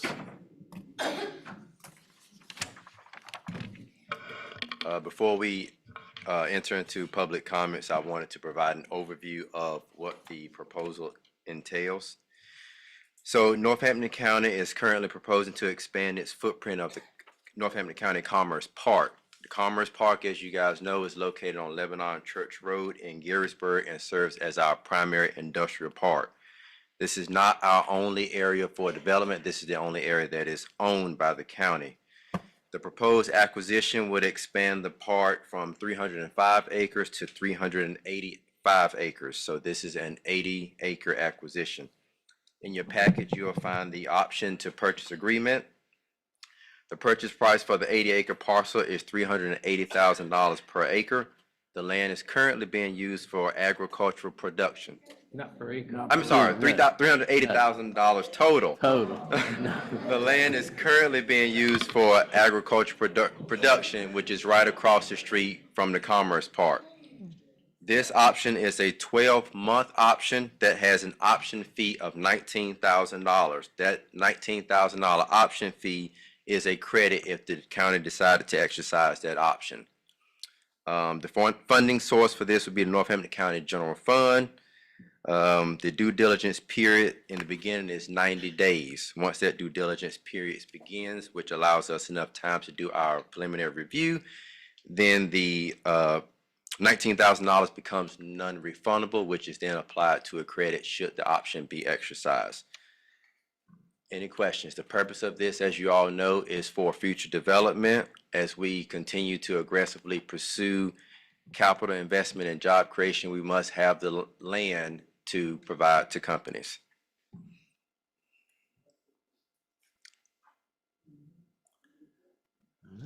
Any questions? You want to have any questions for Mr. Bennett? So, Mr. Bennett, you're getting the land for just future use? That is correct. You don't have any idea what you're gonna put on it? No, ma'am. Industrial parks across the state are bought by municipalities for the intention of industrial development. Whether that, capital investment, job creation, this is something that has been going on for years, and the purpose is so that municipalities can control what comes into their county. It allows us to offer specific incentives. It allows us to bring industry that we want to Northampton County. If we do not own the land, then private landowners can sell what they want. Simple. So this is a way for us to promote growth in our county. Northampton County has not had any new jobs created since 2000. Correct me if I'm wrong, Scott, I believe it's 2013 or 2011 since we brought in, since Northampton County brought in Viva to the area. So there has not been any industrial developments in the last 15 years. So our purpose here is to expand this to allow a broader range of industry to the county. So when we talk about industrial development, we talk about capital investment. I mean, I'm preaching to the choir here. Capital investment, as you all know, is tax revenue for the county. That without that tax revenue, we cannot reduce taxes. This is, you guys already know this. Job creation, we need to employ our young people. We need to employ our working age people. So that's why we're here. Talk to you, Chairman. Yes. Yes, ask a question. Yes. He said in Viva, now when Viva came here, they gave him an incentive, and that's why our property tax went up. So, we constantly talk about industry, like you talk about overall, London, whatever it is, and you talk about 20 jobs coming to the county. 20 jobs, you're talking about suction and oxygen and nitrogen and organ out of a tube or compressor tube or whatever. Who in Northampton County know how to do this, or are you all gonna be training somebody while they're doing it? Well, so we do have a workforce program where we partner with the Halifax Community College to train people. And that's one of the things that we think about. If we don't have the people that are qualified for those jobs, then that's the root of the problem. So our job here is to train the workforce that we have so they can take those jobs. In terms of, I think somebody mentioned that it was only 20 jobs. I mean, you may say that it's only 20, but there are 3 young people right there who could work those 20 jobs. And so what our job here is to. Told me last Saturday, he said, used to be 4 now, 5. So what you talking about? I mean, that's what he told me. Yeah. I met him last Saturday, all 3 of those ladies over there, I met him last Saturday, we had a good conversation. So you're talking about when they grow up, I mean, the new world could be made in 15, 20 years from now. My thing is, locally, I keep saying, and every meeting I come to, I talk about, we don't have a grocery store from Henrico to Jackson. Things like that should be some type of priority. And it takes population to get the grocery store. But then you keep talking population. I mean, I look at Weldon, and I looked at Weldon's population is about 14,000 people in Weldon. They got a Longhorn Steakhouse. They got a new motel over there. So what does it take to come to get something in Northampton County that's gonna be feasible for us? Well, I can say a few comments on that. You got to understand that in terms of population, firstly, retail clusters around retail. And population, Northampton County is, I believe, 16,000 or so people. And with a small population like that, it's very difficult for retail to sustain their operations. So when you look at economic development as a whole, you bring population here. How do you bring people here? Why would you come here? Okay, well, let me ask you this question. No, I was asking the question so I can answer yours. Why would you Why would you come to stay? To come here for you. Exactly. You talk about our population. We have young children in college right now. Mm-hmm. And they had a form beyond a degree. In other words, when I finish my degree, where do I go? I can't come back to Northampton County because they not competing. That's Y'all right. running the people away. Yeah, and so that's what Lindy does. College education, come back and work in a factory. That's what Lindy does. So when you bring jobs that require skilled degrees such as Lindy, or they're paying $90,000 a year, when you have jobs such as, you know, we need a grocery store, don't get me wrong, but jobs that pay minimum wage $12, that detracts people from wanting to come here. And so when you bring development, When they go off to college, you run them away, they're not coming back here because they're not supposed to come back here too. We're not running them away. The lack of opportunity is running them away. and that's our whole purpose, is to bring, They're running our children away. We had a matter of fact, we got a little boy right now down at A&T. His name is Jalen Hicks. This is his freshman year. He was one of the people that beyond the degree. Look him up. He's 26, 27, something down there at A&T State University. He's an engineer. So, you know, like I say, yeah, people are dying every day. But then when we don't have anything, like I said, we gotta go to either Walmart, Food Line, or either Save a Lot, if we want to go to a grocery store. If we want to go to the credit union, I'm not gonna drive from Garrisburg to Jackson for a credit union when I can go right across the bridge. Our tax dollars, you all don't realize how much tax money we're losing. Because We- we don't have what we need here in North We Carolina. do. Keep talking about the person. Yes, yes, yes, ma'am. Norfolk County, Virginia, has a population of 15,000 people. They got a food line. Warren County, population 18,000. They got a huge plaza, food line. Where I live, River Road and 46, I just checked NCDOT today. Approximately 14,000 vehicles pass 46 River Road in one day. So, you know, you're gonna say that population, Warren County has 18,000, look what they have. Rutherford County got 15,000, look what they got. So how come we can't get a grocery store in Northampton County with 15, 16,000, in South Bend, Northampton County? let me be It's- clear it's when I not say, the total, it's the concentration. when companies, and we've completed a retail study, when companies look at population, they look at a service territory within a 5-mile radius. And so it is not me saying that we can't have a food line. It's saying that the company says, hey, within your 5-mile radius or your 5-minute drive time, you don't have the population to sustain. We would come there for 12 months and close. And that's what the company says. So what is our job then? To grow our population. How do we grow our population? Jobs. You just mentioned, Ms. Joyner, you have a gentleman who's at A&T who has an engineering degree. Lindy will have 3 engineering jobs. That's 3 people. You may not think it's a lot, but why would Mr. Jalen come back if he didn't have a job? So economic development is about bringing capital investment, good capital investment. Don't get me wrong. Do we want anything here that's going to be detrimental, whether it's environmental or what have you, to the county? No.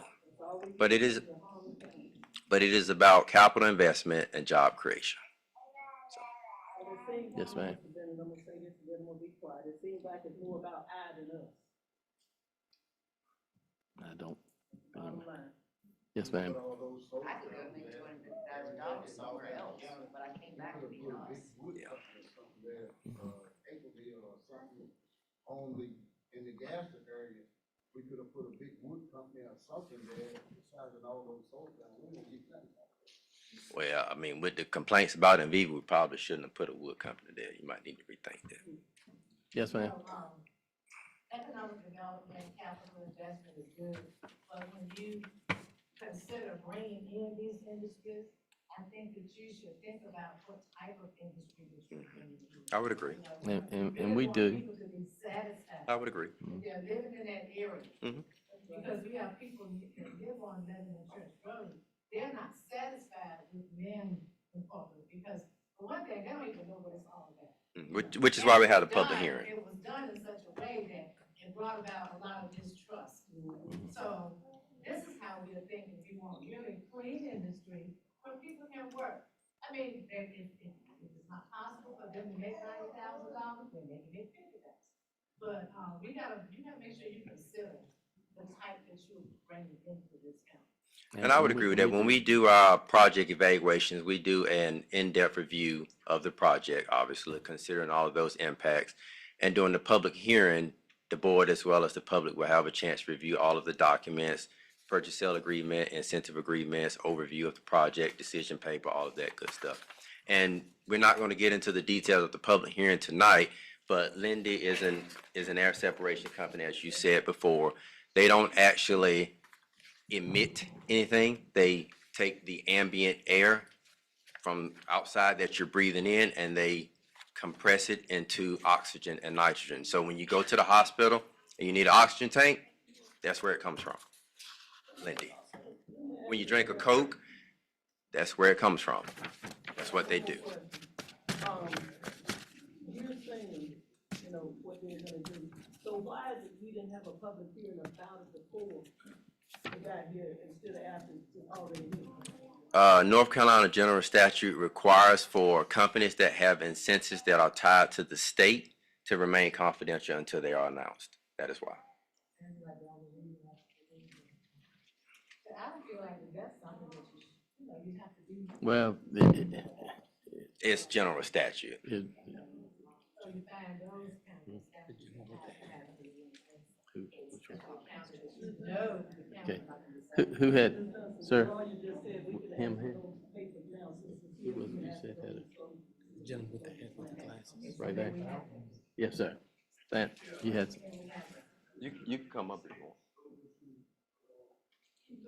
could you stand?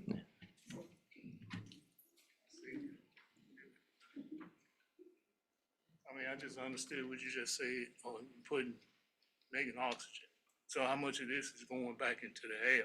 You gotta put it somewhere. You either gotta burn it, gotta put it in the air. You know, it takes things out of the air, nothing, So you gotta, there's no waste. Yeah, yeah. There's no exhaust that comes back out. so And you Linda's burning it, actually so you buying, burning it then. No, there's nothing burning, no. So Nothing burning. so you telling me nothing going in the air? No. If they have to shut down for some reason, they will put back That's why what I was asked. in the air already. Because Nothing going in the air but air. those plants that you do, I don't care which one you do, you either gonna burn it, still putting it in the air still. That- Even though you trying to burn the particles off. Yeah, there's no waste product. Yeah. I think what he's referring to is the steam maybe, Yeah, you know, No, but steam is water. which is all that. yeah. Yeah, steam is water. I mean, how you gonna, you still gotta have some kind of flame that do what you're doing, right? Kind of heat.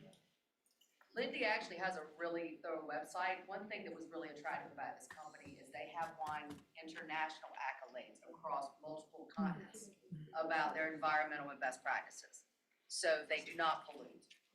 That's That was the one of only the thing reasons, we- yeah. I'm That was talking one of the about polluting. reasons that we, were attracted to them. They're not putting, what they're doing is they're taking air, they're filtering it. So the air ride and Viva that a lot of people feel the particles, they're taking that in, filtering it and separating it. And then the air separation will go into canisters and ship off. It's used to package food. I live in Northampton County, yes. No, I don't live there. Those are concerns, the people that live there are Yeah. concerned. And we, Cause see, that's the same thing they're saying when they put in Viva, Um, that they gonna put the stuff in the air. I mean, All that's a fair, But that's they a putting fair it in there, concern, but, you know, we're trying to explain what it is. I think we should wait until the public hearing Yeah, on the yeah, first. we're gonna have a and we'll public have hearing an specifically overview about Lindy. Of what the process Yeah, is. tonight, this public hearing is specifically about the purchase option for this piece of property.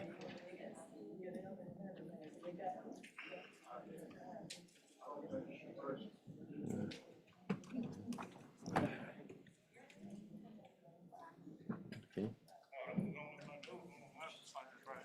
When they did in Viva, they said the same thing. Well, Nothing was going in the air. yeah, that's the difference, yeah. Yeah, well, we're gonna talk about Lindy at a later date. Anyone else want to speak about The acquisition. Purchase option. Yes, sir. Yes, sir. I stay off of Bly Road, Captain Larry. What Mr. Bennett said, buy some more land. That land been out there, and I know I've been in that area about 29 years. Now, why we want to buy some more land, and we ain't doing nothing but farming, what we already got? I'm gonna tell you. When I first went to Lebanon Church Road, that traffic ain't like it is now. I heard that traffic 3:30, 4 o'clock in the morning. Sometimes it wakes me up and it makes me good. I'm telling you, get so much traffic on Lebanon Church Road. And just the other day, a fellow said it was good to pull out. And when we pull out, there wasn't nothing in sight. And the school bus stopped. And a tractor trailer come down that highway and pass me. I'm just glad there wasn't nothing coming, going towards that vehicle. Now, that property over there, I know it's 200 acres or more. You said buy 84 acres? We ain't did nothing with the 200. But the farm just farming. That's what they're doing up there, as long as we can. So, I just don't see investing in 80 more, and you got 200 and you ain't did nothing with it. So when you talk about economic development and bringing industry, as you sell parcels that you have, you want to replace them and have something in the pipeline. And one of the drawbacks to a lot of places like Wake County and Orange County is they don't have the land for industrial development. And so then companies start looking out to the suburbs, looking to the rural areas, and so we have available land. And so when you're selling that land, you should be replacing it. Companies also don't look for 10 acres or 5 acres. You got some that may want 200 acres. And economic development takes a long time. So the hope will be, as we do our due diligence, market this site, that we can land a larger company, mutually beneficial company that brings good jobs and great capital investment to the county. But without that land, we can't attract them. Time to be. Where's the 8 acre dive? So dive into that 200? It is right across the street, yes. And if you're on Lebanon Church Road and you're facing the solar farm, it's to your left.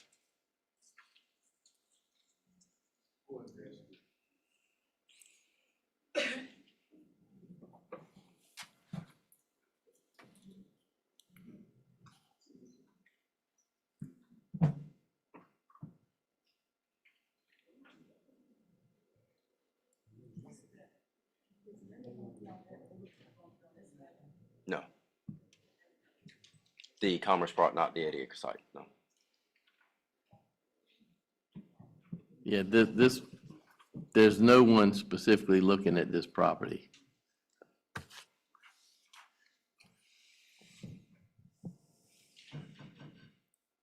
Any other comments? Chairman, this young man back here, he said he would like to see. Okay. I guess I wasn't coming to get you, people don't know me, my name is Oscar Sala, I'm the owner of Post Fresh in Jackson. Yesterday, I might have a good news. The good news is, we trying to get the new will start, but we wasn't qualified, because they put some of the equipment, because they doesn't have the capacity to do all kind of stuff, so. Last week, I was in Georgia, which is equipment for $250,000. So you guys will have, hopefully, I think it will be within 6 months. So you And- deserve a better growth. So that's what I'm working behind the scenes. Mhm. Get anyone have a seafood fresh market, straight from the ocean to Jackson. Okay. Hopefully, we'll do a next one in Jackson. All right. Thank you. Thank you. It's good news. Yep. All right. Okay. Yes, sir. One question. What's is there any movement on the sewer treatment plant? For Northampton County? Not at this time. We need one, but Yeah. I can't, no. yeah. Sewage treatment plants are very expensive, And because it has to be self-sustaining, right now, we don't have the funding. And we're looking into trying to get grants, et cetera, but that will be a ways down the road because we're tired of being dependent on other cities taking our sewage. But right now, that's still just in the thought stage. What did he say? I couldn't hear. Mr. Trump has money. Unfortunately, none of us are Mr. Trump, so.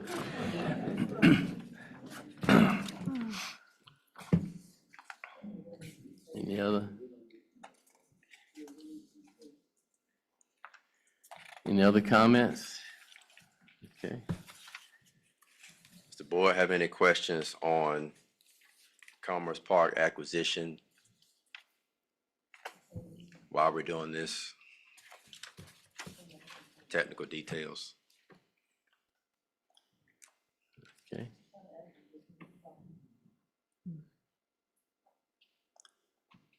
No other questions? If not, we will close our public hearing and go back into regular session.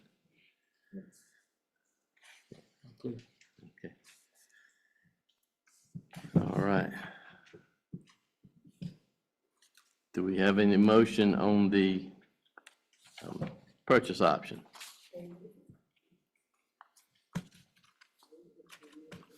The public hearing is closed now, so.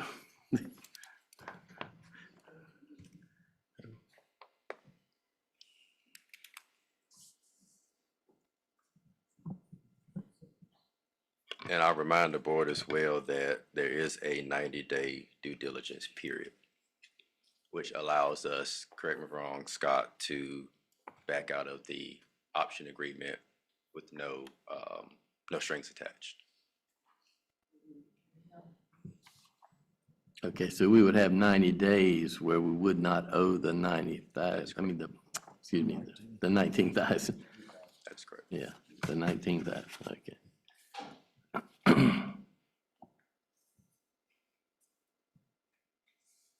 Do I have any motion?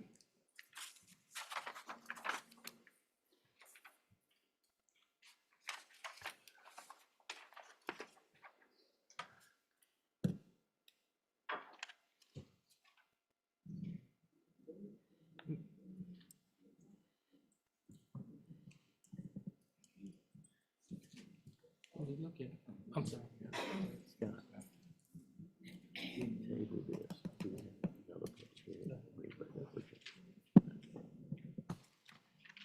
Mr. Chairman, thank you, Mr. Bennett, for this very thorough presentation.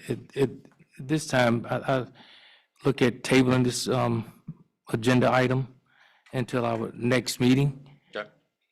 until we can just get thorough, and you've done an excellent job, and we're just tabling this until the next meeting. Do we have a second? I'll say. All in favor signify by saying aye. Aye. Aye.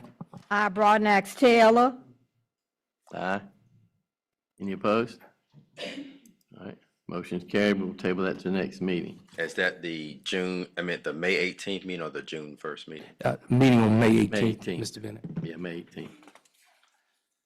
Okay, you have some other things, I believe? Yep, I do. Next item is in your package, you'll find an RFQ, request for qualification for property management services. As you all know, there are two ongoing economic development-led housing projects. One includes the Jackson Grove Housing Project, which is located on Highway 305. There, the county is building 6 townhome units using USDA funds. And the second project is the Odom Housing Project, in which the county is renovating 11 homes. With construction in progress and future construction that's coming down the pipeline, we do need to establish property management services for the leasing of those units. As such, we put out an RFQ last month and received one response from Malico Incorporated. They're out of Roanoke Rapids. There's a decision paper in your package. Based on the review and the merits of the company, we are recommending that the board select this firm to enter negotiations to develop a formal service contract. Did I see $300,000 for Melico? That is just a sample agreement. That is not an actual agreement. This is to enter negotiations to discuss that and to draft a formal agreement. I did some research on Melico, and they have a lot of communication problems with dealing with renters. They don't have the best communication skills. Did you do some research? I did. I'm very familiar with them. I think that oftentimes, more than not, most reviews that you find publicly can be negative. I've heard great things about them as well. They have 20 years of experience, and they saw serve that a too. fairly large market. And I definitely don't think that the county would want the burden of property management on us internally. So we felt that it was the best idea to sub it out to somebody else. There's nobody in Northampton County that does management of property, Mr. Bennett? That responded, no, ma'am. We always try to hire local first. I believe in supporting businesses in Northampton County before we support outside of our county. That is near and dear to my heart, especially being here and owning a family business, but no. Okay. Just sharing that information of what I researched with you. Yep.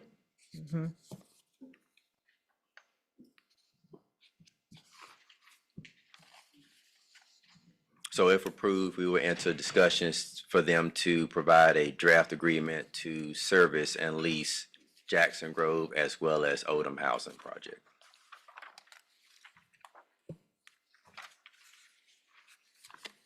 So we would still not be agreeing.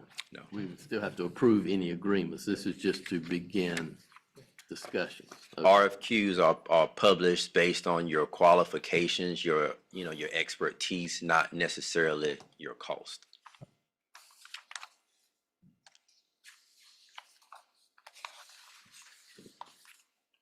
Do you know anybody, do you know them personally? Have you met with them yet? Yes, I have.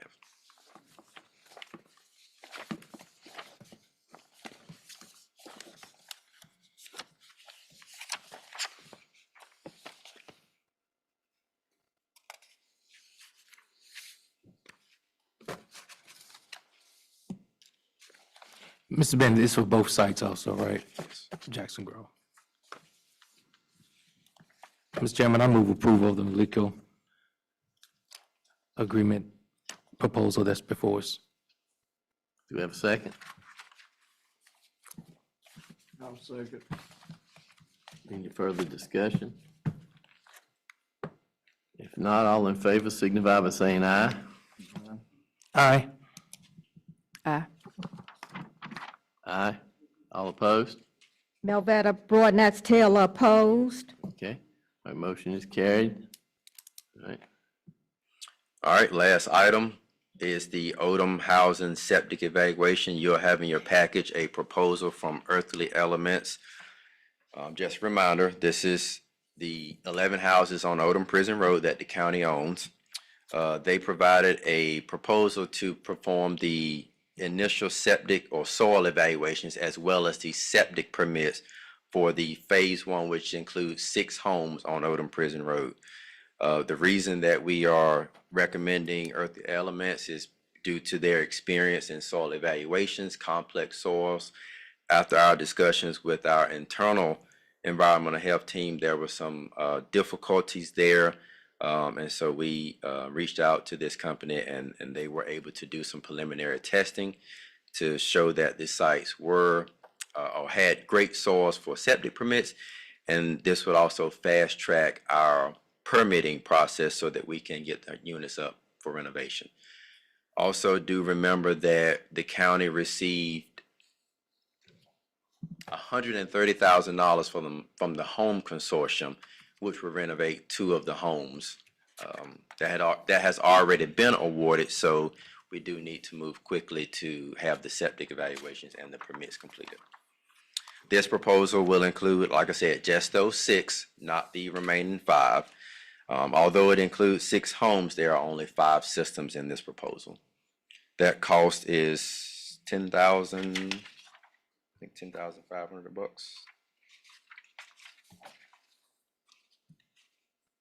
Okay. Anyone have any questions about this item? Yep. Can the grant money be used for that 10,000? It's a good question. I don't know the answer to that, but I can find out. I would say if it can, it still may impact the board and the general fund because the budget is tight for renovation of those homes. We haven't put out the project for bids, but we are expecting it to be very close because of price increases.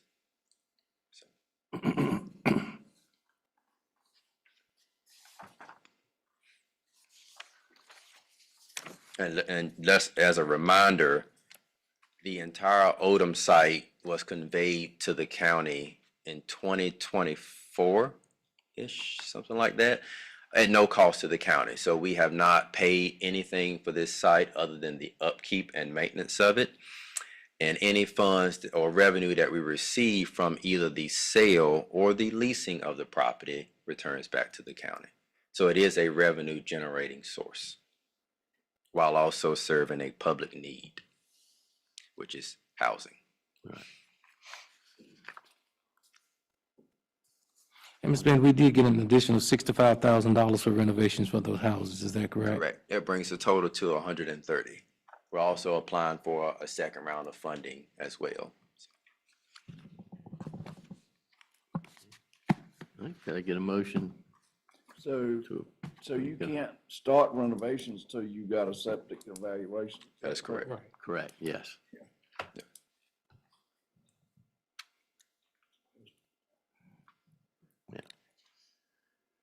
All right. Can I get a motion to? Mr. Chairman, I move approval of the septic evaluations for an amount of $10,000. Do I have a second? I'll second. Any discussion? If not, all in favor signify by saying aye. Aye. Aye. Aye, Broadnax Taylor. Aye. Any opposed? Okay, no, motion is carried. That is all I have. Thank you. All right, thank you. All right.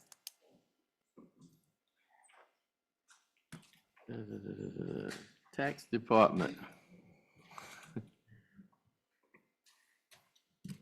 Good evening. I come before you again to bring 3 items before you. The first item being an ad valorem tax appeal 1 in the amount of $264. The other item is 6 motor vehicle tax appeals in the amount of $645.85.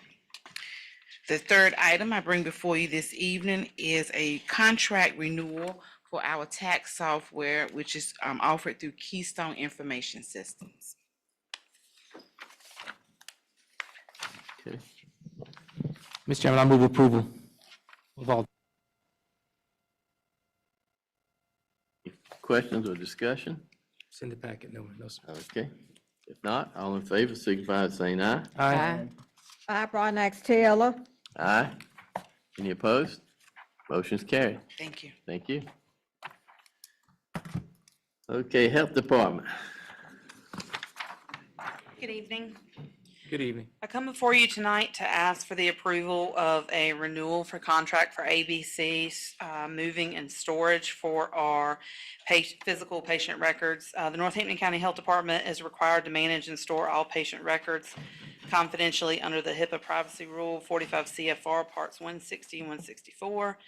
Public Health Patient Confidentiality Law, General Statute 138-12, Privilege Laws, primarily General Statutes 8 through 53, and General Statutes 8 through 53.13. Title 10 Family Planning, Client Confidentiality, and Communicable Disease Confidentiality Laws. Since moving to our electronic medical record system, QRMD, the Northampton County Health Department currently stores our historical patient physical records with ABC Move and Storage in Greenville, North Carolina. They implement numerous confidential procedures and security measures to ensure records are kept confidential. And we are currently storing 608 boxes of historical patient health records right now at a cost of 25 cents per box to equal the amount of $152 as a flat monthly fee. I believe in your packet is the fee list, should there be any extra charges if any records have to be permanently removed. But that is our annual fee right now, of that $152 a month. And the Board of Health was polled and approved the renewal contract with ABC on April 23rd. Anyone have any questions about this ABC storage contract? No, sir. If not, could I get a motion to approve?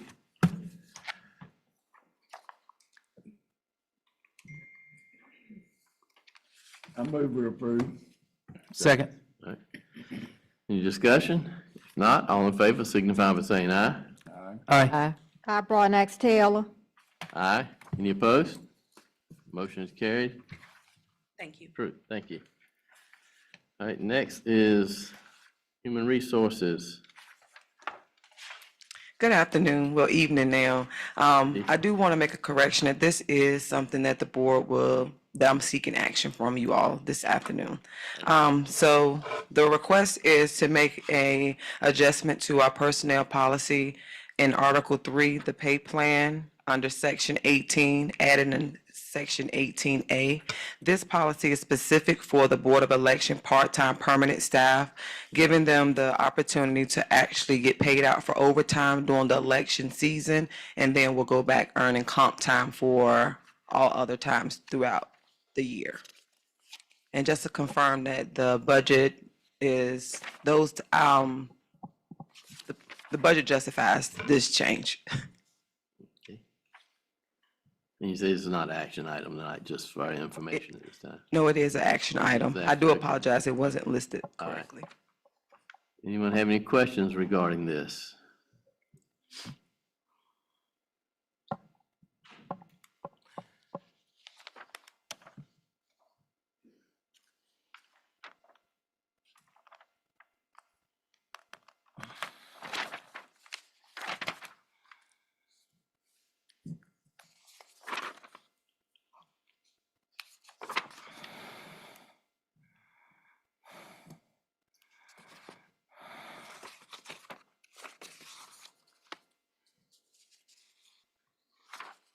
So it's not in the budget for overtime for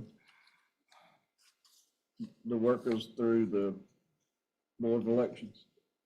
So most county employees get paid, we earn comp time rather than getting paid out overtime. So in this case, the part-time staff will earn comp time, and then they will be paid out for overtime during election season, and it is within the budget. The funds are in the budget. So they only get paid for overtime in the election season, other times they would do. That's comp. correct, Okay. yes. All right. Anyone else got any questions?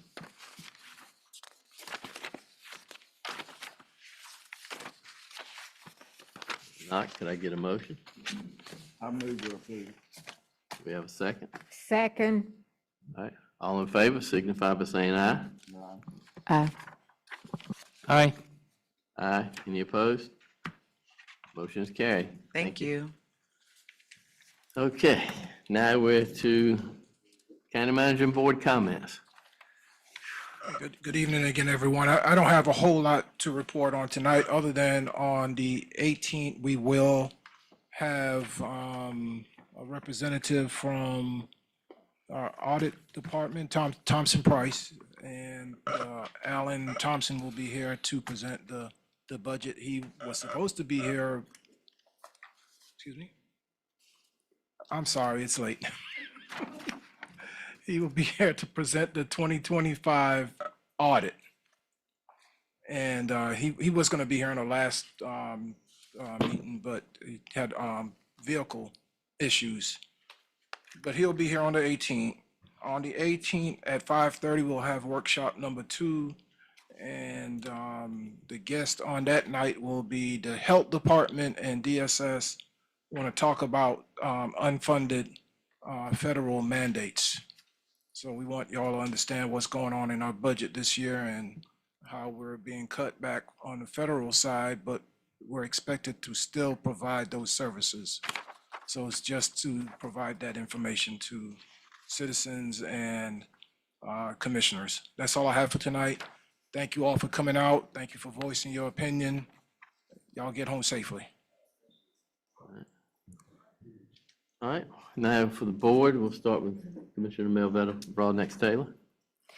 Just like to thank everybody for coming out tonight, showing your support for the data moratorium and for everything else going on in Northampton County. Can't do it without you. Just like to send a shout out to the Northampton County Department of Social Services for representing at the reentry, the Halifax Northampton County Reentry Job Fair, along with the Northampton County Health Department. They always show up and make us proud, so I'd like to thank them for coming to the job fair. It was a wonderful job fair, and like to thank them. And again, thank you all citizens for showing up tonight. Thank you. Dr. Whitaker. Okay. I'd like to say good evening to everyone, and again, thanking all the citizens for coming out and thanking our staff for information as well. I do apologize for my delay. I had a meeting in Greensboro earlier today for work, and so just tried to get back as quickly as I could to make this meeting. So again, thank you for your patience and understanding. On April 25th, we had a wonderful community roundtable event that was held at the Rich Square Creasy Center. Definitely want to thank the recreational department as well as our technology department and the office of the county manager and also my fellow commissioners for working with me so we could host that event. It was an awesome event, a lot of good information, a lot of good dialogue with citizens, and it was much needed in addition to us watching an awesome documentary as well. So just want to give kudos and shout out for that as well. On April the 27th, I had the wonderful opportunity of serving as the guest speaker for the Rainbow Luncheon that was hosted by our Gaston seniors. Awesome event, fantastic event, and it really showed a lot of unity in that community.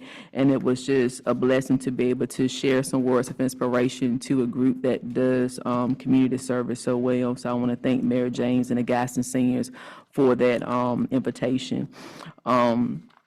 And also giving thanks to Town Commissioner Williams for doing my introduction. As many of you all know, on last Wednesday, we had an awesome event here, our mock commissioners meeting, where we hosted over 40 students. And then we had several of our fantastic staff for Northampton local government, as well as staff from the school system that really supported on that day. And I can't thank you all enough just for taking the time to mentor our young people. It really meant a lot. And so just the comments that I got from the students afterwards, people that were asking me questions about, what do you do in the economic development department? Or what if I want to think about being a tax administrator one day? So just all of those questions that came up just because we had our staff and our commissioners sharing light. So I want to give a special thanks to Chair Martin, Commissioner Keith Edwards, and Dr. Kelvin Edwards for mentoring and shadowing our students on that day. And the students have been reaching out. They're excited about it, and they're looking forward to when we can possibly do something like that similar again. But I just want to thank our staff for taking the time out of their schedule to do that. Also, a special thanks to Dr. Phillips, Dr. Gatlin. I know, Ms. Edwards, you wanted to be with us, but you made it towards the latter part. And I see Ms. Mason and several others that I know that I might be missing. But it was just a really powerful thing, and just taking that time to empower our young people is very important. Friday had an opportunity to participate in Roanoke-Shawan Community College commencement, where I was fortunate enough to do the invocation. And so, wonderful event. I'm pretty sure many of you saw the news coverage of the graduate that was 70 years old and completed her GED, and it was just a story of hope and inspiration that it's never too late to go back to school and to finish your studies. And so again, I can't echo enough the appreciation that I have for the citizens. It's a pleasure to serve. I know sometimes we have to have critical or courageous conversations, but it's just refreshing when we can have those conversations in a way where we can come to a common ground. So thank you to our citizens. Thank you to staff for all that you do, and I hope everyone have a wonderful and safe evening. Oh, before I end, I want to also give special thanks to Ms. Robin Phillips, Ms. Judy Collier, Ms. Allen from Conway Middle School, and Ms. Willer from Gaston Middle, that the mock commissioners, they played a very critical role in that being a success. And also special thanks to the late Fannie Green's family as well. So thank you so much. Commissioner Keith Edwards? Yes, it's always good to go behind Dr. Whitaker because I don't have anything else to say. She says it all, but I do want to say thanks to the group that coordinated that. It was a fun day. I know if everybody could have been here, that whole room was full of kids. And I think that'll be the future of Northampton County. And if we continue to let them know what everybody does in the county, we will have some good students coming back to Northampton because they were very proud of the guy that sat with me. He was so excited. You know, he just asked so many questions. So let's continue to push for our children and give them whatever we can in Northampton. And I also appreciate all the comments because that's what we need to make better decisions. So thank you. Be safe going home. Mr. Vice Chairman? Thank you, Mr. Chairman. Thank you everyone for coming out. I'll be just 4 or 5 quick points here. And again, Dr. Whitaker, that junior mock commissioners meeting outstanding to everyone who put that on. You can't, I mean, seeing those young minds, those future leaders here in Northampton County. Second, the senior citizens meeting in Gaston, which you was a speaker, Dr.